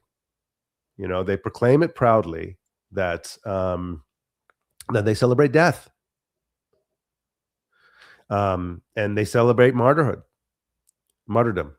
So that part of it, and so I would just say, if we're going to dissect it, let's just take cult out of it, just for the sake of argument. Everything else, I think, it's whatever we feel about Islam, that is an entirely good faith critique of Islam, that it celebrates death, and that Muslims often chant their celebration of death. Yes. Yeah, I 100% agree. I mean, I could do a deep analysis of the Quran and show you that it doesn't even shy away from it. No, it's indisputable, and Uh, that's what I'm saying is that so many of them proclaim this proudly, and then they talk yes. about this is the reason why we're better than you. I hear it from from Hamasniks. I hear it from Dawa bros. I hear it over and over again, like this But kind of but thing. but but This is something that we have that you don't have. We celebrate death, and this is but Sid, the point some Muslims will be like, okay, Hamas doesn't represent Islam. The Dawa boys doesn't represent Islam. That's why I say I don't get this from the Islamic Republic. I don't get this from Hamas. I'm not getting this from Hezbollah. I'm not getting this from the Dawa boys. Okay, my source is the Quran itself. Like what I know, what I'm saying is that the Hamas, Hezbollah, the Dawa boys are right about Islam. It's not like they are misrepresenting Islam to me. I pick up the Quran itself when I read it cover to cover. It's a deaf ideology. If you don't like the word cult, it's a deaf ideology, right? Yeah. Based on this original source material. That's what I'm saying. Right. Yeah. That's right. Yeah. Yeah. No, that's exactly right. So, and that's why it's so common, the different Yes. flavors of Islam, different types of Islamic influencers, whether it's like the ISIS jihadis, or even if it's like a westernized Dawa guy. We see over and over again this kind of behavior. So it's reflected widely across Islamic society. I think a lot of the sort of rituals of that I've seen, particularly in among Shia groups, like when they're doing the self-flagellation, and wearing black and so on, in large groups, it is like a mass celebration of death. So yeah, it's and you're right. All of it is doctrinally justified. All of it is in the books. I have we talked about it before. I have a kind of a complex relationship with Islam, because of my connection to Israel, and because Israel is important to me. I have, I realize that this is a fringe perspective, but I have come across Muslim Zionists, and I love them. I love them. I don't know what kind of mental gymnastics they're doing in their head, but what I know is that they stood up when a lot of people don't stand up. And for me, I prefer the Muslim Zionists like 1,000% over the secular anti-Zionist. So, that there's always like there's room in my heart, even for the Muslim. But we can't dispute what's in the books, and we can't dispute what's widely practiced. All right, let's we got another. Oh, did you respond to this already? Because no, I was trying to, no. So that's what do I have? Okay, so that's my my. Do you see it, or no? You don't see it. No, but I have to read it first. Sorry. Sid, what guitar do you have up today? Sorry, Casey, I wasn't even showing on the screen, but this is my GNL Legacy. It's a Strat type of guitar. And thanks for paying attention, Casey. Actually, I did do this because I switched my guitars up in no small part because Casey pays attention. So I enjoy it. Yes. Thank you, Casey. Thank you. We got a super chat from Justin saying, "Hey, Armin, do you remember that awesome video of that young girl leading the Pahlavi will return chant during the January protests? I can't find it. Is there any way you could post that to social media?" I don't remember which one you're talking about. I feel bad now. Let me see. Let me see if I could help out with this. Yeah, because that actually doesn't narrow it. Justin, the problem is that doesn't actually narrow it down. Because there's multiple examples of what you're saying. Sid, you're not. Can you come center? Because we're seeing half of your face. Oh, sorry. Yes, okay. Let me see. پهلوی برمیگرده ایران.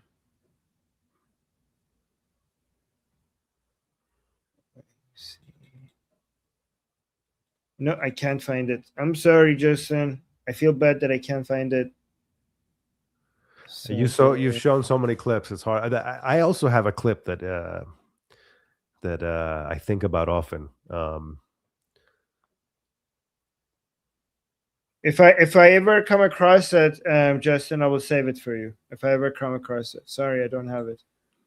Feel bad now. Okay, and then we have. Oh wait, now I know. Stephen or Steph. Wait, Stefan.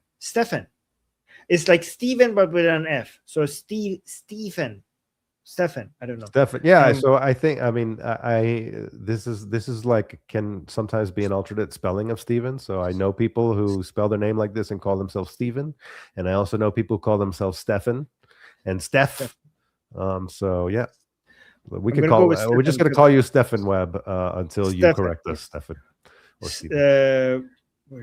Okay, so Stefan is saying can't take the cult out of a cult, Sid. Yes, so it's a cult. Yeah, it's fair enough. I'm not really. And then Amber saying I've been asking Sid about his guitar every day, but he hadn't seen me asking. Oh, okay. I apologize, Amberly Rose. That's my bad. And thank you for taking interest in my instruments. And you start this comment? Yeah, so I think this is Samantha listing off several Muslim Zionists. So yeah, I mean, it's important to highlight these people because they take a lot of the slings and arrows that the anti-Zionists sling. These people stand up and they've done quite a lot to put themselves in the way of protecting Israel, and I deeply appreciate that. So thank you. We have a lot of Israeli stuff. We have a lot of Israeli stuff coming up, so we'll get to them soon. Hopefully we get to them. We get to them. Right. But let's finish the Iran stuff because Israel and Turkey are in a lot of conflict, in a lot of tension right now. So we need to talk about that, right? But let's start with this one first over here. Let me just see if there's anything here that we missed. Monday, Treasury Secretary Scott Bessent will lay out a whole new. Oh yeah, this is a big deal. Monday. Treasury Secretary Scott Bessent is holding a blockbuster press conference on Monday, announcing economic devastation and sanction measures against Iran and countries who help them. So what I'm going to be looking out for, because right now the isolation is so high, right? But apparently on Monday he's going to come and announce some big deal, something that is, I hope it's not underwhelming. And I'm going to be listening for the word China, right? So let me actually play the video. So this is going to be a major announcement, apparently. Hopefully it's actually going to be as big as we hope it is going to be. If United States wants to take serious action against big Chinese companies, then that would be a big deal. If not, it's not going to be as significant as we're hoping. So let's play this first. Monday, Treasury Secretary Scott Bessent will lay out a whole new raft of sanctions to isolate Iran. That won't be easy as you look at the map there. Iran shares land borders with 7 different countries, not all of whom are sympathetic to the United States. To the north. Yeah, but the problem for them is a lot of the trade is U.S. based and it uses the international banking system that U.S. has control over. The difficult thing to monitor is land-based trading that is not going to be using the financial institutions. It's going to be barter or just exchange of cash in hand. That is going to be hard to stop. But the good thing is that the volume of trade with them is not as high as the volume of trade that what we had with the UAE. The biggest ones in the neighboring that you need to look for is Turkey and Iraq. Iraq is more likely to collaborate right now, especially because the trade is in USD. Turkey, we have to see. But Pakistan is significant, but a major part of it has already been dealt with. The main one that you actually should pay attention to is actually not even a neighbor. It's over here, which is China. So just one weird thing about this map is why is Syria highlighted in yellow? Oh yeah, it's not. I mean, it's not a neighbor. Why is it highlighted in yellow? Yeah, I don't know. It shouldn't be. Countries bordering Iran and highlights Syria. Yeah, that's wrong. Good one. Yeah, good. Yeah, I didn't even good. realize that Armenia had a border. It must be quite small, right? Oh yeah.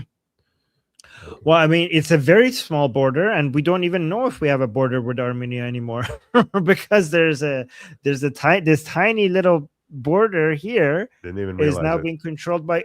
Okay, Azerbaijan. Okay. So the So- Azeris have so taken that. we Yeah, can't- So we kind of have lost our land border with Armenia recently.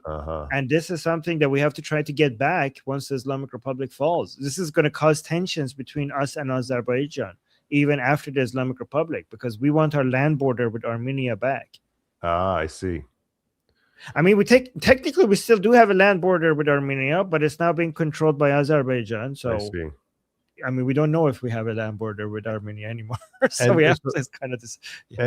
Can you just explain why that would be important to Iran? I mean, like trade routes is everything, right? Trade routes, like like we lost a land border with Armenia, so that means that we have lost direct trade route with Armenia without Azerbaijan's permission. That makes you weaker, right?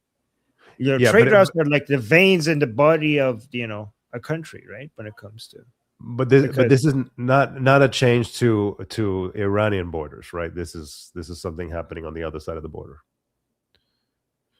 Yeah, but it's so close to a change, because I mean, it's not on the Iranian side, but it's our border with the country, so it's kind of is. No, it's a violation of a. Yes. Yeah, I take your point that it would be great to have two potential trading partners there instead of one controlling that. But I just wanted to clarify. And also because Azerbaijan has makes false claims about there are people within Azerbaijan that want the Azerbaijan province of Iran to be part of Azerbaijan, the country. So this is like them kind of. So there's like an Azeri separatist strain. Yes. Okay. Yes. I didn't know about that. Yeah. Oh, yes. I don't know. Maybe we can talk about it another time. But I do want to understand the ethnic makeup of Iran with regards to the Azeri population, Azeri Turkish population. Well, let's talk about it another time. But let's. I just want to put a pin in that. Yeah, it's going to be important. Yes. Yeah. Yes. Amber is saying, wait, why is there no Monkey or Guy? Guy will be, both of them will be tomorrow, right? Sometimes this is why we need a panel of 6 people here, so that when sometimes, I mean, this is great, by the way, with Sid. Like, we're getting more of Sid, so you guys get to know Sid more. So this is a good opportunity. But we miss Monkey, we miss Guy. They're going to be here tomorrow. But while they're busy with other stuff, this is a good chance for us to get more of Sid, which is good. Yes. Yes, but we're looking forward to putting the group back together tomorrow. Yes. And thank you for asking. All right, let's continue.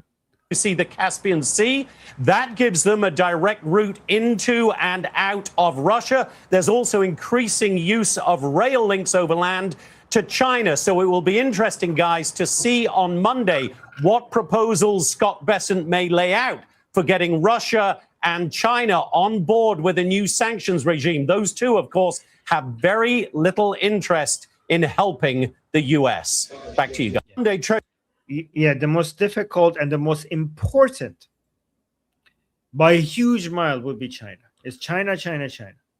This is going to be such a big deal.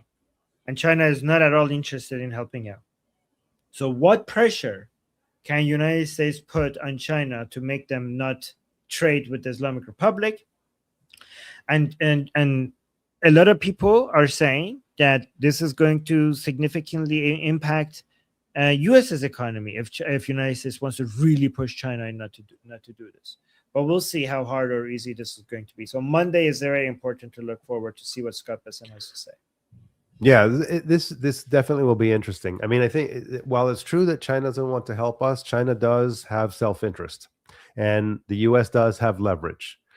So we can influence what their decisions. you know, when we consider their own self-interest. And so that, you know, helping our enemies is also costly. It also comes at a price, as it should. Right. Wait, before I go, let's go to just two more Iran stuff really quickly before we go to Israel. I don't know what this lady's point is. This was sent to me. This is obviously a pro-regime person. And saying, meet the landscape of southern Iran where Trump and Hexet are planning to deploy troops. Okay, so this is southern Iran.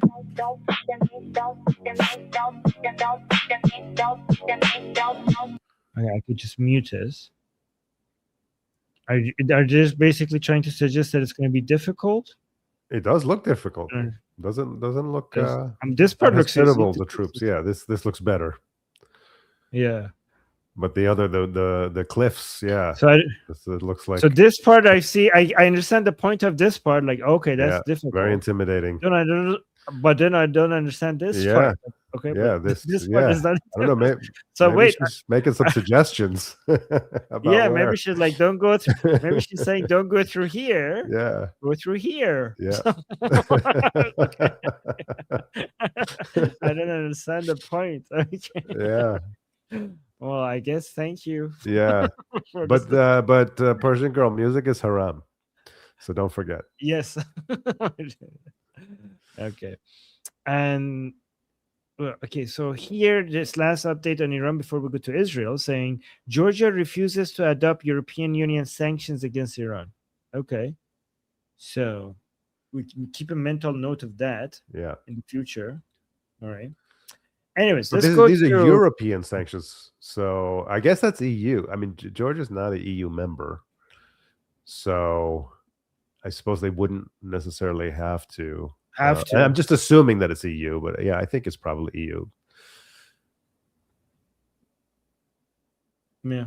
Oh, what is that? So show me that comment. The reply. Sanctions for Iran for what exactly? Georgia should be sanctioning the EU for genocide. Genocide. I don't know what this guy's on, but okay. Anytime there's something they don't like, they use the word genocide. You know, if he's paying too much for toothpaste, he's probably saying genocide. Okay. All right. Okay. So, how much have you been monitoring the tensions between Israel and Turkey these days? Because this is getting big. Yeah, I would say it's not super close. There's a lot of breaking news in this regard, and I'm generally speaking kind of skeptical of breaking news because I often think that like the first thing that people say is so frequently wrong. But you know, from a geopolitical standpoint, I've been following the growing tension between Turkey and Israel for a while. Yeah, but I'm not suggesting that there's going to be an all-out war, but the tensions have escalated significantly. Yes, in the past few days, wouldn't you say that? Like really. Yeah, I mean, I would say it's been building for a while. Like a lot of Israelis are talking about Turkey increasingly as a threat, and that's really accelerated since October 7th. And in particular, the fall of Assad, and sort of like the increasing Turkish influence in Damascus has a lot of Israelis alarmed. Yeah, so let's get an update from Israel itself regarding what's happening, and then I don't know if you saw, but this guy Tom Barak came out with a whole bunch of statements. And he's supposed to be a representative of the U.S. because he's the U.S. ambassador to Turkey. But he's taking a lot of positions against Israel on this Israel-Turkey situation. So I wanted to, and Tom Barak is the U.S. ambassador, like a part of the U.S. Trump administration. And he's aggressively taking positions, I mean, in my opinion, aggressively taking positions against Israel and in favor of Turkey. So we're going to go to analyze that as well. But before that, let's actually look at what Israel has been doing. And then we'll go over the tensions there. Israel just stopped a security threat inside Syria from becoming something much bigger. Let's take a look at what happened. Since the Syrian civil war, Turkey has embedded itself inside of Syria. It now has a substantial military presence in roughly 5% of Syrian territory. Now, if we look to the south, where Israel's located, by contrast, Israel now holds approximately 0.1% along a border that has threats from Hezbollah and ISIS and other terror organizations, which means that Turkey, that has no threats, is holding 50 times more Syrian territory than Israel. More than a year ago, Israel and Syria reached an understanding to maintain the security status quo and to keep this border calm. Syria breached that understanding. Israeli intelligence identified that Turkish troops were about to deploy at the Abu al-Dahur air base, which is located in northern Syria, which is less than, as you can see, 200 miles from Israeli towns and Israeli communities. Prime Minister Netanyahu made Israel's position very clear. We will not allow Turkey to entrench itself in Syria and to be moving steadily south towards Israel's border. Israel warned Syria repeatedly, don't do it. We know that Syria received those warnings and that it chose to ignore them. So Israel delivered the message in another way. Now, some might ask, why should Israel be concerned about Turkish forces in Syria? Well, because Turkish President Erdogan has openly called for Israel's destruction. He even said about our closest partner, the United States, that, well, a just world is possible, but not with America. Is this the kind of guy you would want on your border? And October 7th made it clear to everyone. When your enemy tells you that he wants to destroy you, you should probably believe him. Prime Minister Netanyahu has also made something else very clear. Israel welcomes a return to the previous status quo.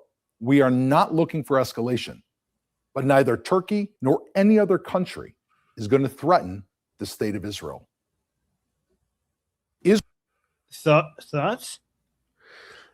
Yeah. So, I mean, look, this is the thing. Like, what frustrates me often about the discourse around Israeli security is that it feels like the sort of consensus position is that anybody in the region can threaten Israel with as much hyperbole as they want, and Israel shouldn't be anxious about it, right? So Israel should do no preemptive action against people who are constantly talking about they want to dismantle and destroy Israel. I mean, you know, especially following October 7th. I mean, what do you expect? Israelis are nervous. They're nervous about threats to their security. They're people champing at the bit to destroy Israel. Erdogan is obsessed with Israel. Turkish media is obsessed with Israel. You know, so yeah, I mean, that's what do you expect? What do you expect Israelis to do? You know, going back to the was it Hassan Khomeini, what he was talking about, right? I mean, look, that would be strategically so much smarter. Don't constantly broadcast your intent to destroy Israel, and you could do a lot more. You know, you could do a lot more, but you can't help yourself. And this is what it is. They cannot help themselves. They constantly have to beat the war drums. And then they complain, oh, Israel hit us. What did they do? And why did Israel hit us? Well, what do you expect? I mean, you just can't shut up about how you want to destroy Israel. So, you know, this is entirely predictable.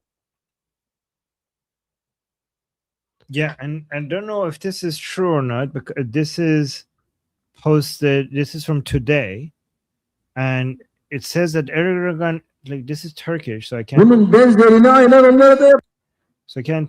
double check this, and I can't see if this video is recent, but this was posted just today, saying Erdogan issued a stark warning over Israel, saying just as we entered Karabakh and Libya, we can do the same to Israel. There is no reason why we cannot do it. The only issue is that we are not strong enough to take such steps. What? Wait, is this? Did he say those today? Yeah, when is this? So Karabakh is the part of Armenia that Azerbaijan has taken control of. So I don't know if this is from today or not, and I can't verify this. So I'll keep an eye whether or not he recently came out and said this. But I know I can verify this one because it's from the source. This is Mohammed Marandi. Oh, Mohammed Marandi is a so it's the spokesperson for the Islamic Republic. He posted this and saying, make no mistake, Iran will not stand idle if the Zionist regime attacks Turkey. So he's making threats. Sure, buddy. But yeah, yes, yeah. I but, mean, Turkey and Iran are not. Turkey and the Erdogan and the IR are not friends. This is not a friendship. Okay, and they may perceive common enemies, and there may be some area of cooperation in certain domains, but yeah, I'm not buying that. I mean, I buy it because him saying we're not going to stand by it doesn't mean that they're going to come defend Turkey. They just might come and take advantage of the situation to hurt Israel. Because the statement is not that we're going to come and defend Turkey. It's I think it matters because I think this is what it, and you've called Marundi one of the best propagandists that the IR has, right? Right. Okay. So, but the thing, what he's saying is, look, you strike Turkey, we are going to intervene on your behalf. They will not intervene on Turkey's behalf. They don't give a damn about Turkey. They don't give a damn. They may do it for their own self-interest. But what they're projecting here is brotherhood. What he's talking about, he's implying is brotherhood. And what I'm saying is that there is no brotherhood. Oh, somebody in the chat, you started saying the Mossad chief is meeting with the Syrian foreign minister as we speak. Is this true?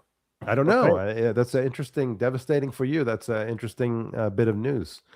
So I didn't know about that. But yeah, I mean, there has been communication. But it's a very tenuous situation because, al-Shara is a former ISIS jihadi, and when he left ISIS, he did not leave jihad. He just a different flavor of jihad, basically. And I think some people say that he's more practical. I don't know. I think there's too many. Whatever he thinks, I think there's too many jihadis in his. I think his power and influence is built on the threat of too many jihadis underneath him. So yeah, not convinced about that. But there has been communication. It's really hard for me to say.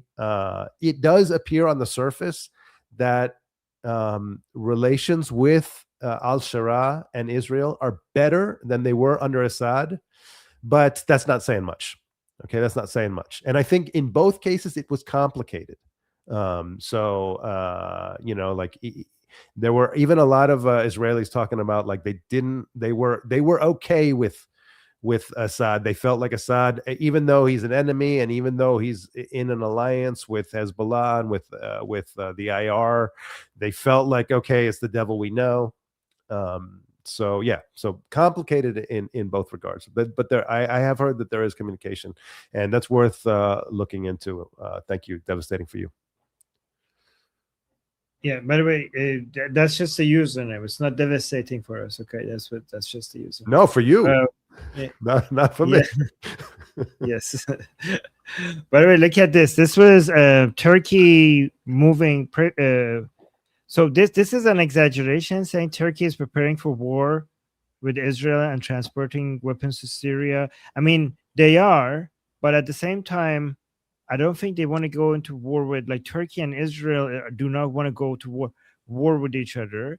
They're preparing for everything, but I think the intention is mostly to just take over Syria, right? Let me actually play this. This is what these are the stuff that Turkey is moving to Syria. So my understanding is that Turkey has this Ottoman Empire fetish, right? Mm-hmm. Erdogan has that, right? Yep. And Syria was their territory. Yep. During the Ottoman Empire, and they want to basically maintain control over Syria. So that's what that's why Erdogan is trying to move into Syria and maintain control there. Well, yes. Yeah. Can I just say, like, even if we set aside the neo-Ottoman ideology, Syria has gone through 15 years of absolutely brutal civil war, and that instability on Turkey's border is just a problem for any state. So so we can understand why a bordering state would have interest in influence, particularly in a deeply unstable region on its border. So yeah, I would just say, I mean, that doesn't excuse everything that Turkey has done there. And I think that this diplomat spokesman is making a good point about how much territory Turkey occupies, which is a lot. And it's also like this is a bit of a tangent, but anytime you hear the word occupation in regard to Israel, your antenna should go up. Okay. There is no principled objection to occupation among Israel's rivals. They're totally fine with occupation. Okay. The only problem is when Israel is doing it. Israel is not allowed to occupy. Others feel free. Okay. Go ahead, occupy northern Cyprus, occupy big swaths of Syria. No problem. But no objection. No objection. Right. So this is it's selective outrage. And it's done constantly. If you start to look at it, you start to just see it's so much selective outrage. It's only a problem because Israel is doing it. Everybody else can do it at scale without any opprobrium. So anyway, that's a bit of a tangent. So no, that's okay. No, it wasn't a tangent. That was like on point. I do want to mention that. So we know Turkey's intentions. They're trying to become more and more influential in Syria, having their troops there and their military there. Yes. But from Israelis' perspective, because a lot of people are wondering why is Israel very aggressively against that. Okay. Yeah. And I think a lot of people keep thinking that the main problem Israel has is that they think that Syria is going to be used as a launching ground for an attack on Israel, right? Which is true, but there's a shorter term problem, like a more immediate issue that Israel has, and that's Syria's airspace, right? Yeah. Syria's airspace needs to be available for Israel to be able to launch attacks on the Islamic Republic, right? If Turkey's military moves into Syria and they put air defense in Syria, then Syria's airspace will no longer be available for Israel against the Islamic Republic. And that's something that Israel cannot accept. So we don't have just this long-term problem that what if Syria becomes like a place where Turkey and other Islamic groups can use as a base of attack against Israel. We have a more immediate problem here as well. Does that make sense? Yes, that's a great point, and something I didn't think about. But Syrian airspace has been invaluable to Israel in the conflict with the IR. So that's 100%. Say Islamic Republic, but new people might not know what we're talking about. Sorry. No, that's okay. Yeah, that's right, with the Islamic Republic. Yeah. So Israel has used Syrian airspace quite effectively to project air power into Iranian territory. Right. So that's a great point, and it's something I didn't think about. So this is basically whether it's so I think your point is that Turkey has its own interests in the region beyond Israel, like short-term interests, right? It has not only is Syria a bordering state with a recent history of incredible instability and violence, but there's also Kurdish territories there. Some of them, have their own geopolitical interests that are counter to Turkey's. So like Turkey doesn't need Israel as an excuse to get involved in this area, but their presence there, and particularly air power and air defense, does curtail Israel's capability to project power through air. So that's a great point. Mm. But I Yeah, would just say, I just I'm- want to say, going back to Hassan Khomeini. Okay, and this is the point that I want to make here. Going back to what he said, part of the problem, okay, of these countries advancing their own interests is that they, with their rhetoric, they force Israel into being paranoid as the responsible position. Israel must be paranoid.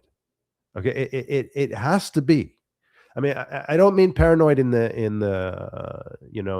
sort of deranged perspective, but I'm saying that Israel has to be massively vigilant because their enemies are constantly broadcasting their desire to destroy Israel, and Erdogan is doing it. And again, this is a break from modern Turkish posturing towards Israel, which was quite cooperative. Right. So imagine even if Erdogan had maintained that rhetorically and kept his desire to dominate the region and his neo-Ottoman impulses, if he had kept it in his own mind rather than talking about it incessantly, he would get more leeway from Israel. And that, I think, is kind of what Hassan Khomeini was talking about, right? It's just like if we can project a cooperative stance, we are able to build from within and develop more capability and come back to fight another day stronger. But they cannot. Erdogan cannot. He cannot shut up, and that, because of his obsession, he forces Israel to be vigilant. I do want to get to this Tom Barak guy, because I want to respond to his claims against Israel, because he thinks that Israel is just needlessly doing this in Syria for election purposes, right? And he also thinks that this is dangerous and this could cause World War III. And he also, very shockingly, declared that the Golan Heights don't belong to Israel, and that's occupied territory, even though the official position of the Trump administration is that they do belong to Israel. So let me get to him soon, but I do want to first respond to this comment by Rosina saying Turkey said that they want to take Jerusalem. Erdogan said that. Yes, he did. That's why I'm not trying to belittle like that. I do understand that Turkey is a longer term threat against Israel's security directly itself. If I just say Israel has more short term concerns in Syria, it doesn't mean that I'm underestimating the threat of Turkey against Israel even more directly long term, right? And then we got a new member. Somebody just joined as a member. V4 Vanquish. Thank you so much for becoming a member. Welcome to the Vanquish. group. Welcome. Yeah, thank you. Welcome. Anyways, let's go to this Tom Barak guy. So Emily Schrader posted this, saying, why is the U.S. ambassador to Turkey, Tom Barak, advocating directly against the policy of the United States and the policy of the president whom he serves? This guy needs to be fired immediately. So let's play this and see what he's saying. President Trump has drawn a line of attempting to go moderation. October 27th, this election will be over. No matter what, you're going to have a different setting. So I just think that regardless of what their intent may be now, they know that that's not likely. Now, saying that, in the Golan with Syria, they still occupy the Golan against the UN resolutions, against all of the international order, which has said the Golan is Syria's. Wow. So how long do these incursions go on until the temperature comes down? So I don't think I'm not in trying to direct from the Syria and Iraq and helping as much as I can on the edges of Lebanon. President Trump has drawn a line of Wait, so that was it. So what do you think? This is officially against the Trump's administration position, that the Golan Heights belongs to Israel. He's going with the international community against the administration that he belongs to. What do you think? Yeah, I mean, I don't like it. But yeah, I'm not hearing anything that I haven't heard before. So it would the Foreign Service is a complicated industry, and a lot of I don't know where Tom Barak comes from, but a lot of ambassadorships are cronies. So to me, what he's saying sounds incredibly naive. And when he's talking about UN resolutions, I'm like, my eyes are rolling. So it's the thing that happens over and over again is that there is this sort of like patina of international law, international legalese, and diplomatic language that is very thinly covers a lot of jihadi blustering, right? And so if you just look at the patina, right, you hear like, oh, Israel is occupying the Golan Heights, and if you just remove one layer, what you hear is that as soon as we get the Golan, we're going to use it to kill you and to destroy you. Right. So it's not about like, oh, it's unfair they have the Golan. No, they don't think that. They think that, oh, the Golan should be ours because it's a strategic platform for which we are going to destroy Israel. Now, if you think about it like that, what do you expect the Israelis to do? If you understand it, so don't look at the patina, look at the jihadi blustering behind it. If you understand it from that standpoint, you say, I mean, that Israel has to protect its own integrity because so many people want to destroy it. And then if you want to have a different posture towards Israel, great, then we can talk about the Golan or whatever. We can talk about the West Bank if you want to have a different posture, but you don't. You want to destroy Israel. So it forces Israel into a position where it must think about its own security because it knows. And the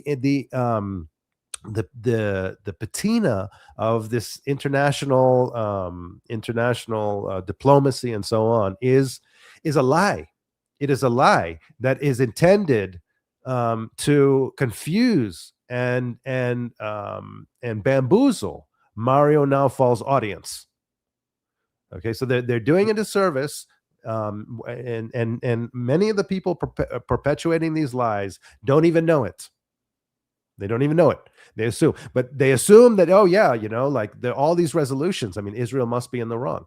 No, if you just look at the UN, if you look at the UN and you look at UN resolutions, you would assume, okay, if you took them on face value, that Israel is the absolute worst country in the world. Okay, it is the most criticized by a country mile. But the facts don't look anything like that. And it's very easy. Just compare the death and destruction in Syria over the last 15 years to all of Israel's wars combined.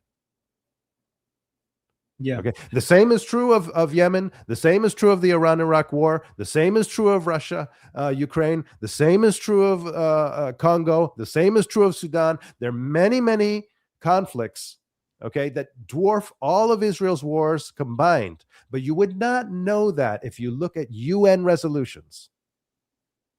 You would have no idea. And that is because the patina of international diplomacy is bullshit. Did I answer your question? I mean, did I just rant? Yeah. No. That was great. That was amazing. That should be clipped and released as its own video. That was an amazing speech. What do you think about the fact that somebody like this is coming from somebody within the Trump administration, because it's now beyond the international community. This was many people were hoping that the Trump administration was going to be really good for Israel, which it is in many ways. But in many ways, J.D. Vance was aggressive against the Israel, and now this guy. And not only this guy is taking positions against Israel, but I mean, I have more of his statements that is anti-Israel. But he's sitting here with this guy, this Israel-hating content creator, one of the most anti-Israeli, content creators. He's sitting with him on a show and giving this guy legitimacy as a U.S. politician. Yes. So I mean, so maybe I didn't make that point clear enough. I mean, look, I think that I don't know where Tom Barak comes from. I'll make a note to look it up where he is. But Turkey is an important country, and it's actually I haven't been there since 1999, but it's a very beautiful country, and a very enjoyable place to visit. Okay, that was my experience, some time ago. But it was very warm people. A lot of history, a lot of beautiful architecture, a lot of incredible food. So it's a very, very posh position for a diplomat. Okay. Now so basically this is a coveted type of position. And then on top of that, you say, okay, the way that the ambassadorships are handed out are often cronies. It's rewards for people who, help in campaigns and so on. I mean, this is a long tradition. Trump is not the first to do this kind of thing. So it is entirely possible that this guy is just a crony. Okay. And you would never hear Marco Rubio talking like this. Okay. This either reflects to me incredible naivete about international politics, and it's entirely possible if he's just some sort of a donor crony type who is like, oh, that would be great to hang out in Turkey. That would be a fun gig, and then it's just like, oh, well, what do you think? So just weighing in. So let me dig a little bit about who this guy is. But this kind of stuff happens because ambassadorships are often chosen not for geopolitical sophistication or understanding of the issues, but it's often just handed out as a reward for people who've helped campaigns. Right.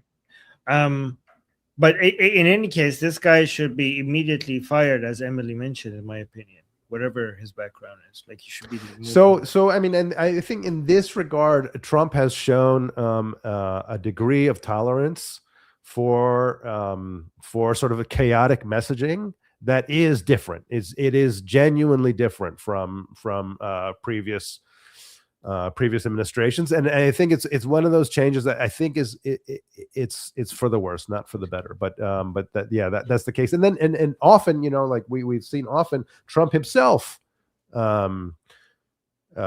speak favorably of Erdogan, of Xi Jinping, of Putin, right? So against Bibi. And against Bibi, right? So there is a great deal of sort of there is a dearth of message discipline in the administration, and to me it seems like Rubio is very disciplined, and very clear when he communicates about these matters, and too many in the administration are not. This to me is very confusing, because I don't think that even if you take out Israel from the equation, right? I don't think that the U.S. can just sort of uncritically rubber stamp the UN as an authority. The UN in many respects is an anti-U.S. diplomatic club. So American diplomats should be very careful when they cite the UN as an authority. They should be extremely careful about doing that, because the UN is not pro-America. Okay. Kadmiowski was mentioning, and then we got a super chat. We'll go to that as well. Look at this, saying Kadmiowski, by the way, hi, Kad, saying, can I say how much I love both of you streaming together? best partner you've had since I started watching your channel, Armin. Gold. So Sid, you're the best. Kat is saying you're the best partner I've ever had. Well, I am deeply humbled and flattered. And you know, Kat is a friend of mine and somebody that is very, very fun and to chat with and to learn from in our school group. And you all should join. You all should join and come talk with me and Armin and Kat. It's a good time, and it's also incredibly rewarding. So thank you, Kat. Thank you, Kat. And then we got a super chat by Debbie saying, "Hello from BC, Canada. Love all you do. Love all you all do. Is Professor, how do you pronounce that? Zhang, I think Zhang. Zhang, who has come out recently as a propagandist, in your opinion, is a propaganda who had come out recently, a propagandist, in your opinion, Armin. I'll understand if you're not familiar with him, Javid Shah. Are you familiar with this person? I am actually familiar with him. Actually, I believe that he is Canadian Chinese. Oh yes, isn't that the guy that said like the pro, anti-American commentator, like who's not a professor actually, who calls himself a professor? Yes. Okay. He's a high school teacher. I think he's upfront about not being a professor. It just kind of he got the nickname somehow and just ran with it. But he's quite erudite. His English is impeccable. And some of his predictions came true, and that's why people are taking him seriously. And he's predicting that there's going to be a ground invasion of Iran by United States, and it's inevitable, right? Yeah. Yes. So I actually wasn't aware of that. I wasn't aware about that prediction, but I do. I mean, I have paid attention to him, and I think like if I'm just evaluating him as let's say as an influencer, I think he's quite polished. And he comes across as quite convincing. I do think he's a propagandist, but he's a clever one. He's a clever and subtle propagandist. Again, that's I don't know for sure, but that is my sense. It's interesting because he actually came on my radar first by giving a lecture about Israel. I mean, it was actually a short clip. But it was in it. He said that Israel is set to dominate over the next 50 years, and he gave his reasoning. He showed like a kind of a chart that was showing birth rate and a GDP per capita, and what he was showing is that Israel is the one country with a high GDP per capita where families are choosing to have a higher than replacement level birth. Do this quickly because we have more videos that we need to, and I want to respond to the super chat as well. So yeah, go on. Okay, well, no. So I answer as best as I could tell. I do think he's a propagandist, but I would say that I would say his propaganda is quite sophisticated, and he's very clever operator. So yeah, I mean, I remember him now that I look at his face, and yes, he's definitely a propagandist. He's anti-West. He's basically an ideological. His content is ideological propaganda masked behind like it's like pseudo-intellectual. It's like pseudo-intellectual. Like it's completely anti-Western, and he makes anti-Western propaganda with make it seem like intellectual academic discussions. That's his skill, right? Yeah, he will throw in some counter narratives too to make it sound like he's balanced. So he's quite good. He's quite good. He's predicting the imminent collapse of the West, which is like that's why people like he has found. He's not a professor. He's a high school teacher. People call him a professor, and he goes with it. And he has found that there's a lot of anti-Western hate And if you could pretend like you're an intellectual that is predicting the fall of the West, you could make a lot of money that way. That's what he has figured out. Yeah, there's a huge Right. audience for it. A There's a Western huge audience. Yes. And he's, he's using them. Great question. Thank you so much for the super chat. And somebody was saying, I got here late, but I'll rewind later. This looks like a good part of the show. Yes. Thank you. Thank you so much. Yeah, it's been a Old good Mean show. Lady. By the way, Old Mean Lady, I think, I mean, this is the same. If this is the same Old Mean Lady that comes to our group calls, this person is not mean. Okay. If it's the same person. That's yeah. It's the opposite. All right. So let me actually play this part of what Tom Barak said as well, because this is a big deal. Yeah. So what happened here was not a miscommunication. They had communicated to us and to the Syrians. The problem. So he's talking about the Turkey being transparent, and Israel is acting like. So let me give you the context, right? So he's basically saying Israel had told us for. Oh yeah. Okay, so no, sorry, I misunderstood. This is about Israel. Israel had told us for the preceding 5 days they were concerned about what was going on. Okay, so now we have the context. Let's actually just listen to it. So what happened here was not a miscommunication. They had communicated to us and to the Syrians. The problem here is, which has already been reported, the director of Mossad, who's also a very good professional, had engaged in a back channel discussion with the foreign minister of Syria on Friday. They'd had a discussion about this. Israel had told us for a preceding 5 days they were concerned about what was going on. We went to our intelligence agencies. Syria talked to Mossad, gave them the information that there were no Turkish military, there was no Turkish convoy, there were no Turkish armaments, and that there was nothing adversarial or offensive going on. That was on Friday. They were supposed to meet again the next week.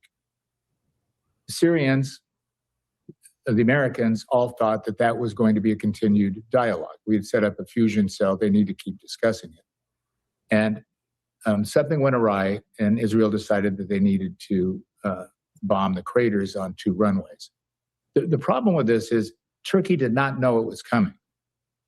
So the real issue here is, without notice, to a country like Turkey that has a powerful military, a forcible air force, a difficult political rhetoric between Israel and Turkey. By the way, in my opinion, it's mostly politics.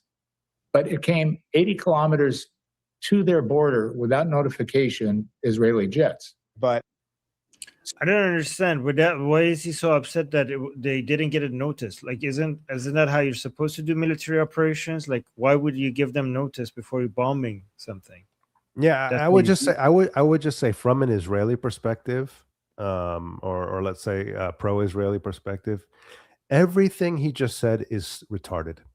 Every single fucking word is retarded. Can you just play it back? I'm just stunned by the level of retardation on display. Okay. Play the whole thing one more time. Okay. Yeah. Just Okay. do it sentence by sentence, because it's stunning. Okay. It's very impressive. Tell me when to pause. Okay. So what happened here was not a miscommunication. They had communicated to us and to the Syrians. The problem here is, which has already been reported, the director of Mossad, who's also a very good professional, had engaged in a back channel discussion with the foreign minister of Syria on Friday. They'd had a discussion about this. Israel had told us for a preceding 5 days they were concerned about what was going on. We went to our intelligence agencies. Syria talked to Mossad, gave them the information that there were no Turkish military. There was. Syria gave them the information. That means nothing. That means nothing in the Middle East. That means nothing in this conflict. Your word means zero. Your word means zero. Okay, and we've seen this over and over and over again. I mean, there's a clip I have of Ali Baraka, senior official of Hamas, talking on, I think it's October 8th, October 9th in Arabic on Russia Today. And he's saying, we fooled the Israelis into thinking we cared about managing Gaza effectively. That's what he said. We fooled them. They thought we cared about managing Gaza effectively. We don't care about managing Gaza effectively. So it was all a ruse. It was a ruse so that we can develop the capability to go and slaughter a bunch of Israelis. Okay, so the words mean nothing. Okay, if you understand this region, you know that the words mean shit. Okay, sorry, go on. That was perfect. that was also, There's no Turkish convoy. There were no Turkish armaments, and that there was nothing adversarial or offensive going on. That was on Friday. They were supposed to meet again the next week. All right, Syrians. Stop there.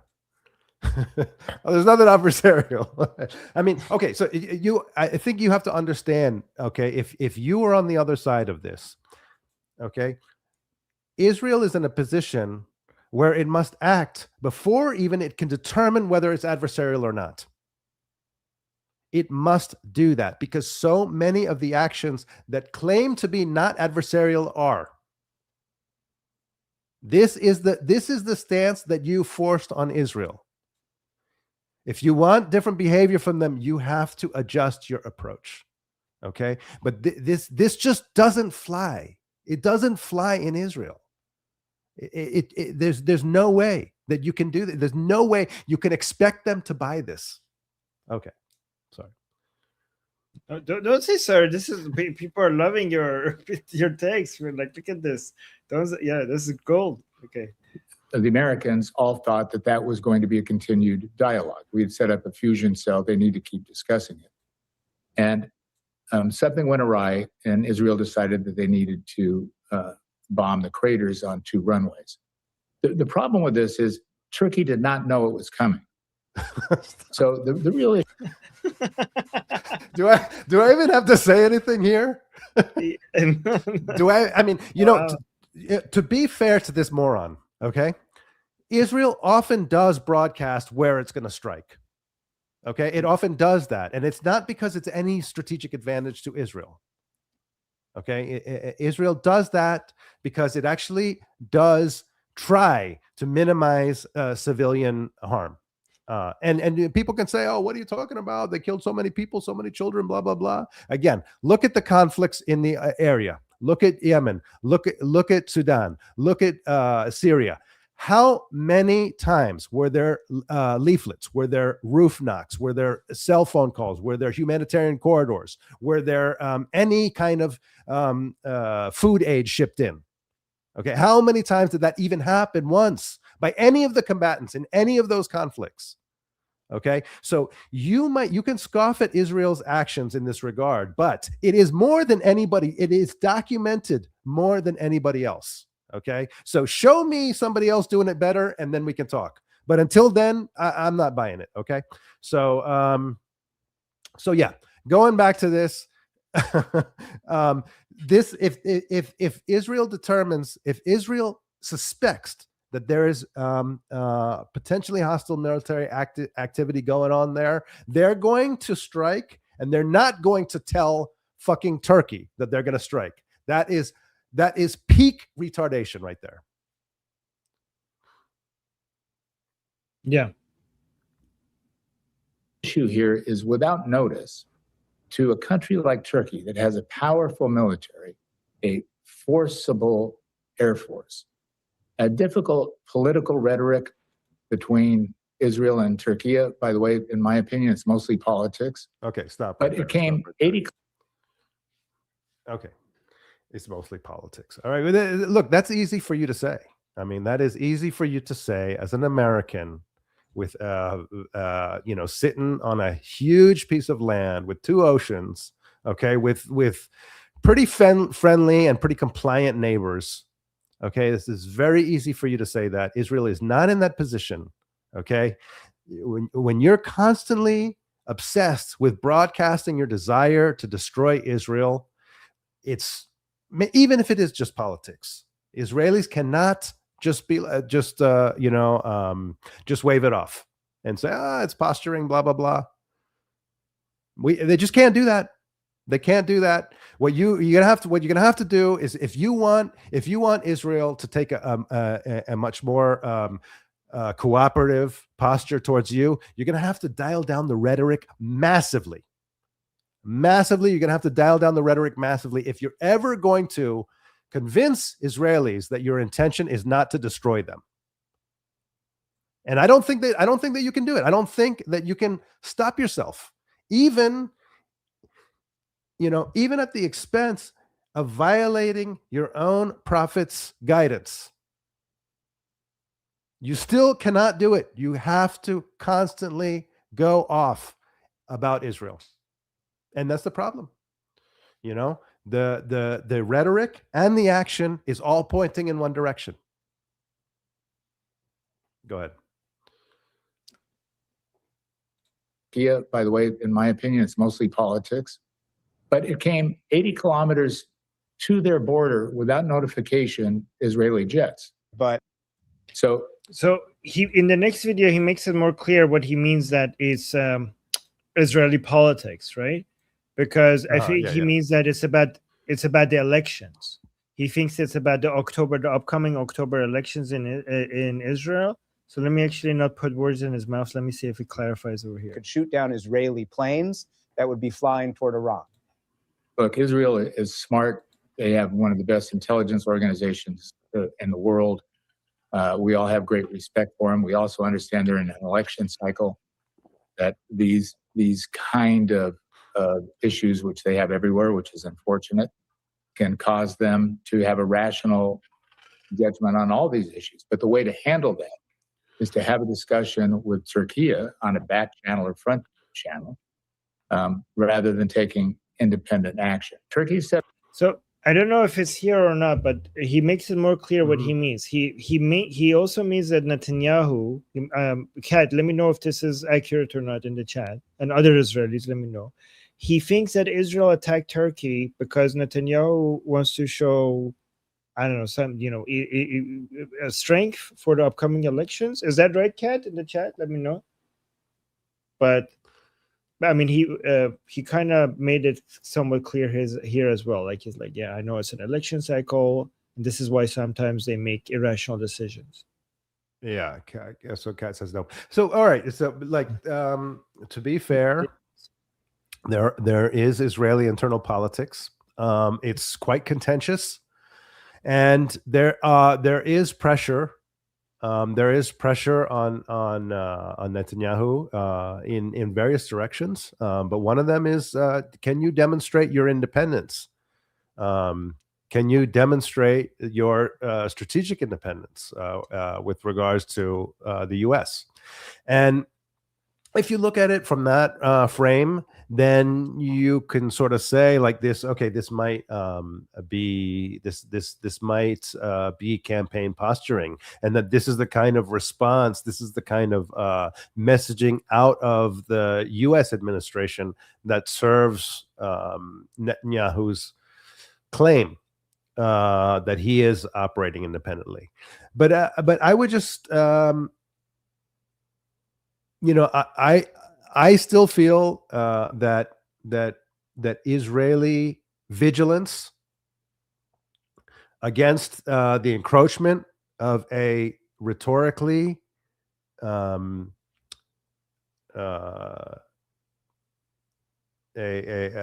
rhetorical enemy, the way that Erdogan talks, and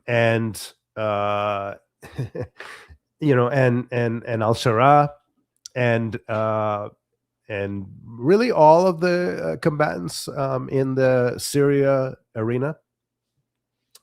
I feel that justifies extreme vigilance, regardless. So that's not to say that there isn't politics going on there, but I would still if I were to look at Netanyahu's or let's say Israeli rhetoric towards Turkey and Erdogan's rhetoric towards Israel, I think they are. It's a false equivalence to say that it's just political chatter. Erdogan's rhetoric is destruction. It's dismantling. It's the end of the Jewish state in the Levant. That's what his rhetoric suggests.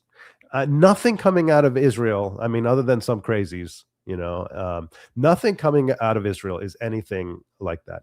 It's not the destruction of Syria. It's not the destruction of Turkey. It's not the destruction of Lebanon. None of the rhetoric is like that. So this is a false equivalence. So I think Kat by the way, guys, I see the super chats. We will respond to them. I think Kat misunderstood my question when she said no, because I didn't say it would impact the elections. My question was, did Tom Barak say that? And I think the answer to that is like yes, but I'm trying to find it, and here it is. I think this might be it. And why did they do that? Again, they spoke to the foreign minister. You thought communications were going well. What led them to decide, okay, while we're talking, let us go ahead and strike a sovereign nation, one that we haven't struck, at least not that deeper than Syria, for a year or whatever it's been? Great question. The answer to your question is I don't know, but let me give you the postulated theories. One is that the Israelis were just trying. When you say you don't know, is that you genuinely don't know, or I know, but I'm not? I can only give you what's publicly available. It's one of those two. Okay. No, I'll try to read between the lines. So the first one is that the Israelis were baiting the Turks. If you remember, the Turks took out a Russian jet under the same kind of circumstances, right? A very dangerous game,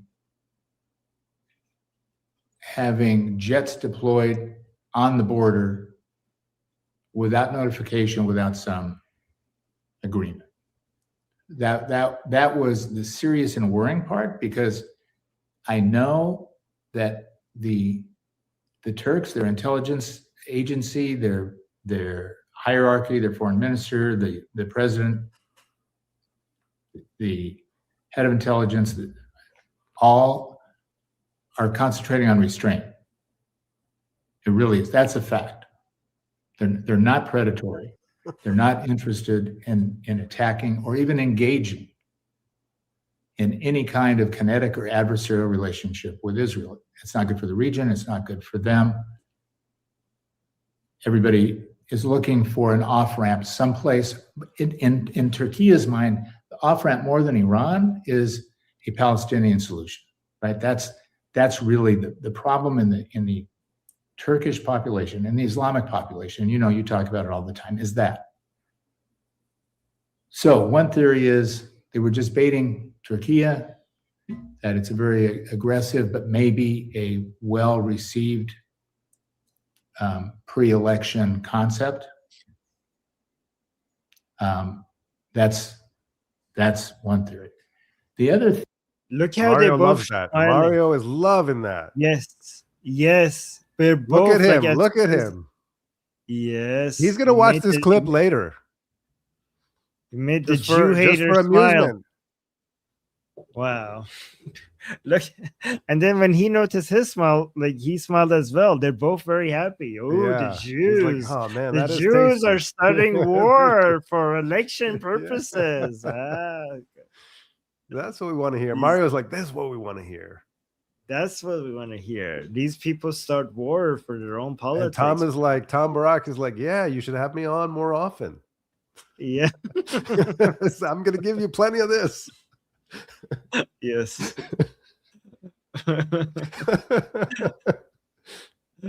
Wow. Look at this. This was, and what a coward. He's like, hey, I don't know. But here's the theory. That's a sneaky way of getting garbage out there, right? Yeah. I don't know why, but here's the theory. Yeah, Right? I mean, can you go back to just I don't know, maybe like 30 seconds back where he's saying like they have no intentions? The Muslims have no intention of war. It's the Jews. Yeah, that's what he's saying. Like the Muslims would never. The Right. Muslims would ever want to do military escalation. Oh hell no! It's Yeah, the they're Jews looking and for an off ramp, but the Israelis just keep Yes. hitting them, you know, for no reason. heading. Trying to suck them back in. Yeah, but yes. Everybody is looking for an off-ramp someplace. In Turkey's mind, the off-ramp more than Iran is a Palestinian solution, right? Oh, that's yeah, sure, that's sure, really the problem in the Turkish population and the Islamic population. You know, you talk about it all the time. Is that so? One theory is they were just The problem that the Islamic population is having is that they want peace. Yeah. And they're trying to find so desperately on how to So bring yeah, peace. they That's the just want a Palestinian solution. You know, this is what this Solution. is about. This is about. problem. Yes. But the Jews won't let them. The Jews are not letting Muslims have peace. And because of political reasons. baiting Turkey, that it's a very aggressive. And they're baiting. Like the Turks are like, yeah, we don't want war, but Israel is like putting the baits for them to do war. They're baiting them. Yeah, they're trying to suck them in. They're Maybe throwing out that, you know, throwing out the fishing rod. Is hey, here's a Yes, fish. Here's a right. fish. Yeah. Okay. What very fucking aggressive, but maybe So stupid. And look at here comes the smile. Here comes Turkey, that it's a very aggressive, but maybe a well-received pre-election concept. oh, look at this. That's what I wanted. That is. I was waiting. I was waiting look- all this time. I was waiting for this. This is about their elections. Look at this here. You can look at his face. Look at his face. Pre-election concept.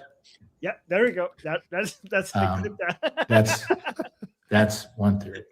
The other yes, Yeah, yes, he said that's one theory. He's like, yep, that's the theory. Yep. Yeah, Yes. right. He's like, yeah, I got what I want. I don't need any more theories.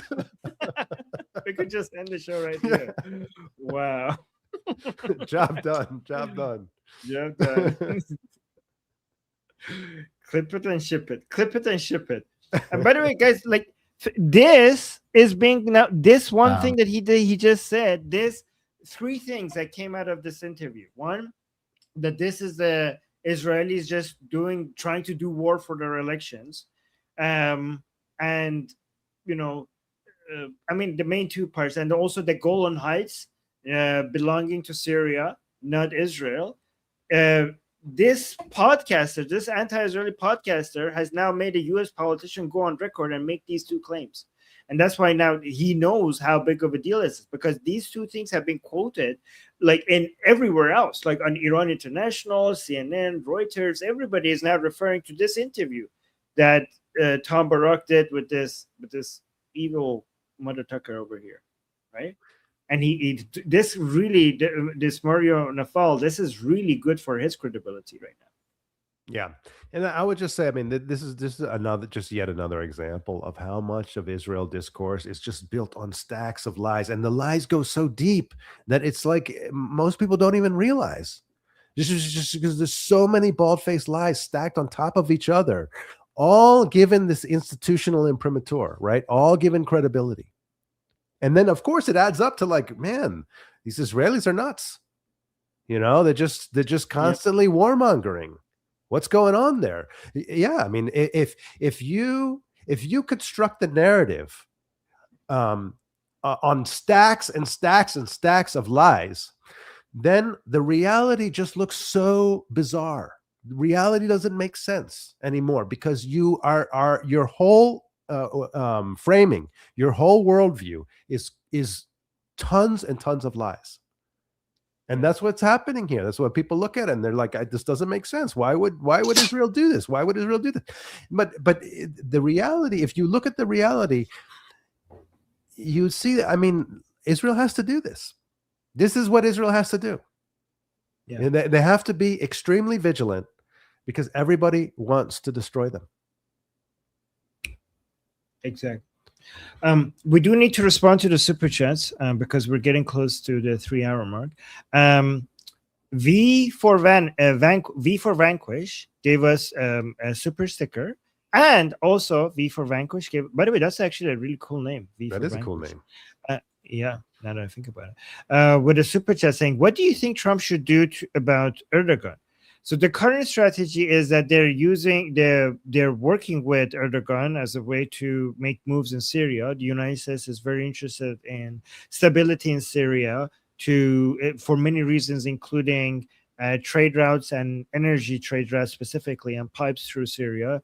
And so unfortunately, right now it seems like U.S. and Erdogan are on the same side when it comes to what to do with Syria against Israeli interest. That's at least what that seems like. And they also think that Erdogan is a balancing force, so that they're not completely reliant on Israel's military power around the Middle East. So, but obviously, if I was in charge in the White House, I would lean in more towards the role model of an ally, which is Israel, and rely less on the enemies of my number one ally and focus more on my friendship with my number one ally, which is Israel. What do you think? How do you respond to this? Yeah, I mean, this is a tough one. I mean, I think the fact of the matter is that Turkey is an extremely strategic territory. It's extremely strategic. It impacts Europe. It impacts the Middle East. It impacts Central Asia. And it controls very critical waterways like the Bosphorus, right? The connection between the Mediterranean and the Black Sea. It has tremendous leverage. And I think, Turkey pre-Erdogan, Turkey was not a perfect country by any stretch of the imagination. But post Erdogan, I think it's really become increasingly a problem. But I think that unfortunately, this is a problem that's bigger than the Trump administration, because of its strategic value. Erdogan is somebody we have to work with, and I don't want to, but that's just the nature of geopolitics. Like, you can't get everything you want. We have to continue to try to get cooperation out of him because of the strategic position that he holds, the strategic leverage that he holds. But again, as much as true as that is, United States is also in the best strategic interest of United States to show every country out there that if you the better you work with United States, the better United States would treat you. The more you get closer to a model ally, the more benefits from United States you're going to get. And given that Israel is the model ally of United States, doing anything that by United States that is against the strategic interest of Israel shows the opposite of that, right? Like, if you want to work with more allies around the world, you have to encourage them by showing how we treat our number one ally. So, that this is the reward. Be more like Israel so that we treat you more like Israel. But if you treat Israel badly, then more people will think that any form of cooperation that you're doing with them and benefits that you're getting out of them is short term, because look at how you're treating Israel, right? So that's important. No, that's a great point, Armin. That's a great point. So I think, and I hope that, and I would say I have faith that Marco Rubio is operating in this way behind the scenes. But yeah, I think that it would be great if that was the consistent public posture of the American Foreign Service, that don't fuck with Israel. Don't fuck with Israel as a sort of, as a base threshold for cooperation. As a base threshold, we could talk about other interests and so on, and other arrangements and so on, but just let Israel be Israel, and then we can move on from there. I would like it if that was the message. I think that Rubio has hinted at that oftentimes, and I really appreciate that. But there is a lot of indiscipline in the Foreign Service here, and unfortunately, Trump is himself not very disciplined on messaging in this regard. So we kind of have to take what we can get. I don't want to completely dump on Trump because I don't think that everything he's done is bad, and I think in some ways a lot of the things that he's done is good, even in this arena. But that is there is an erosion in we have very few. We have only five more minutes. I'm done. Okay. So sorry. I No said problem. I know I don't want to interrupt you because you have some really good points. Joseph, thank you so much for the 10 joules. Joseph Al7362, thank you so much. Thanks, Joseph. And also Monty, thank you so much for the 10 joules. Appreciate you, Thank you, as well. Monty. Thank you so much for the support. And last super chat from Nahama saying, I've heard from Syrians that they installed a Turkish-produced HTRS-100 dual-use radar in the Damascus airport. It detects half of Israel and at switch of a button turns from civilian to military use. So this is what I have. Turkey did deploy an ASELSAN, I don't know how to pronounce that, HTRS-100 radar system at Damascus International Airport on January 21st, 2026. The installation was officially framed as a civilian infrastructure upgrade for the air traffic control and flight safety. The system features an operating range of up to 100 around 185 kilometers, basically. Due to geographical proximity, the radar's detection envelope extends well into northern Israel and Lebanese airspace. Wow. Technical specification include military-capable IFF integration and electronic countermeasure resistance, making it dual use. So yes, Nahama, you're correct. Yeah, I just looked this up. I didn't know, by the way. So great, yes, this is great bit of information, Nahama. Blow it up, I guess. It's hard. It's going to be hard to blow it up. It's in the airport, right? It's in the and they can hit it. They can hit it. I mean, but this is the problem. Like Israel's going to get blamed for it. But I mean, so yeah. I mean, imagine if they want to blow that up, they're going to be like, "Oh, Israel just attacked a commercial airport in Damascus." Yeah, yes, it's so predictable. That's yeah. I mean, that's why they put it there. That's why they put it there, because now if you hit it, you're hitting a commercial airport. God damn it, man, these people. Yeah, it's relentless. It's relentless. I mean, this is just the jihadi mindset. Like, no matter what, they just keep coming. Yeah, that's a very good information. Thank you for sharing that. Yeah, I didn't know that. Yeah, really good. Yes.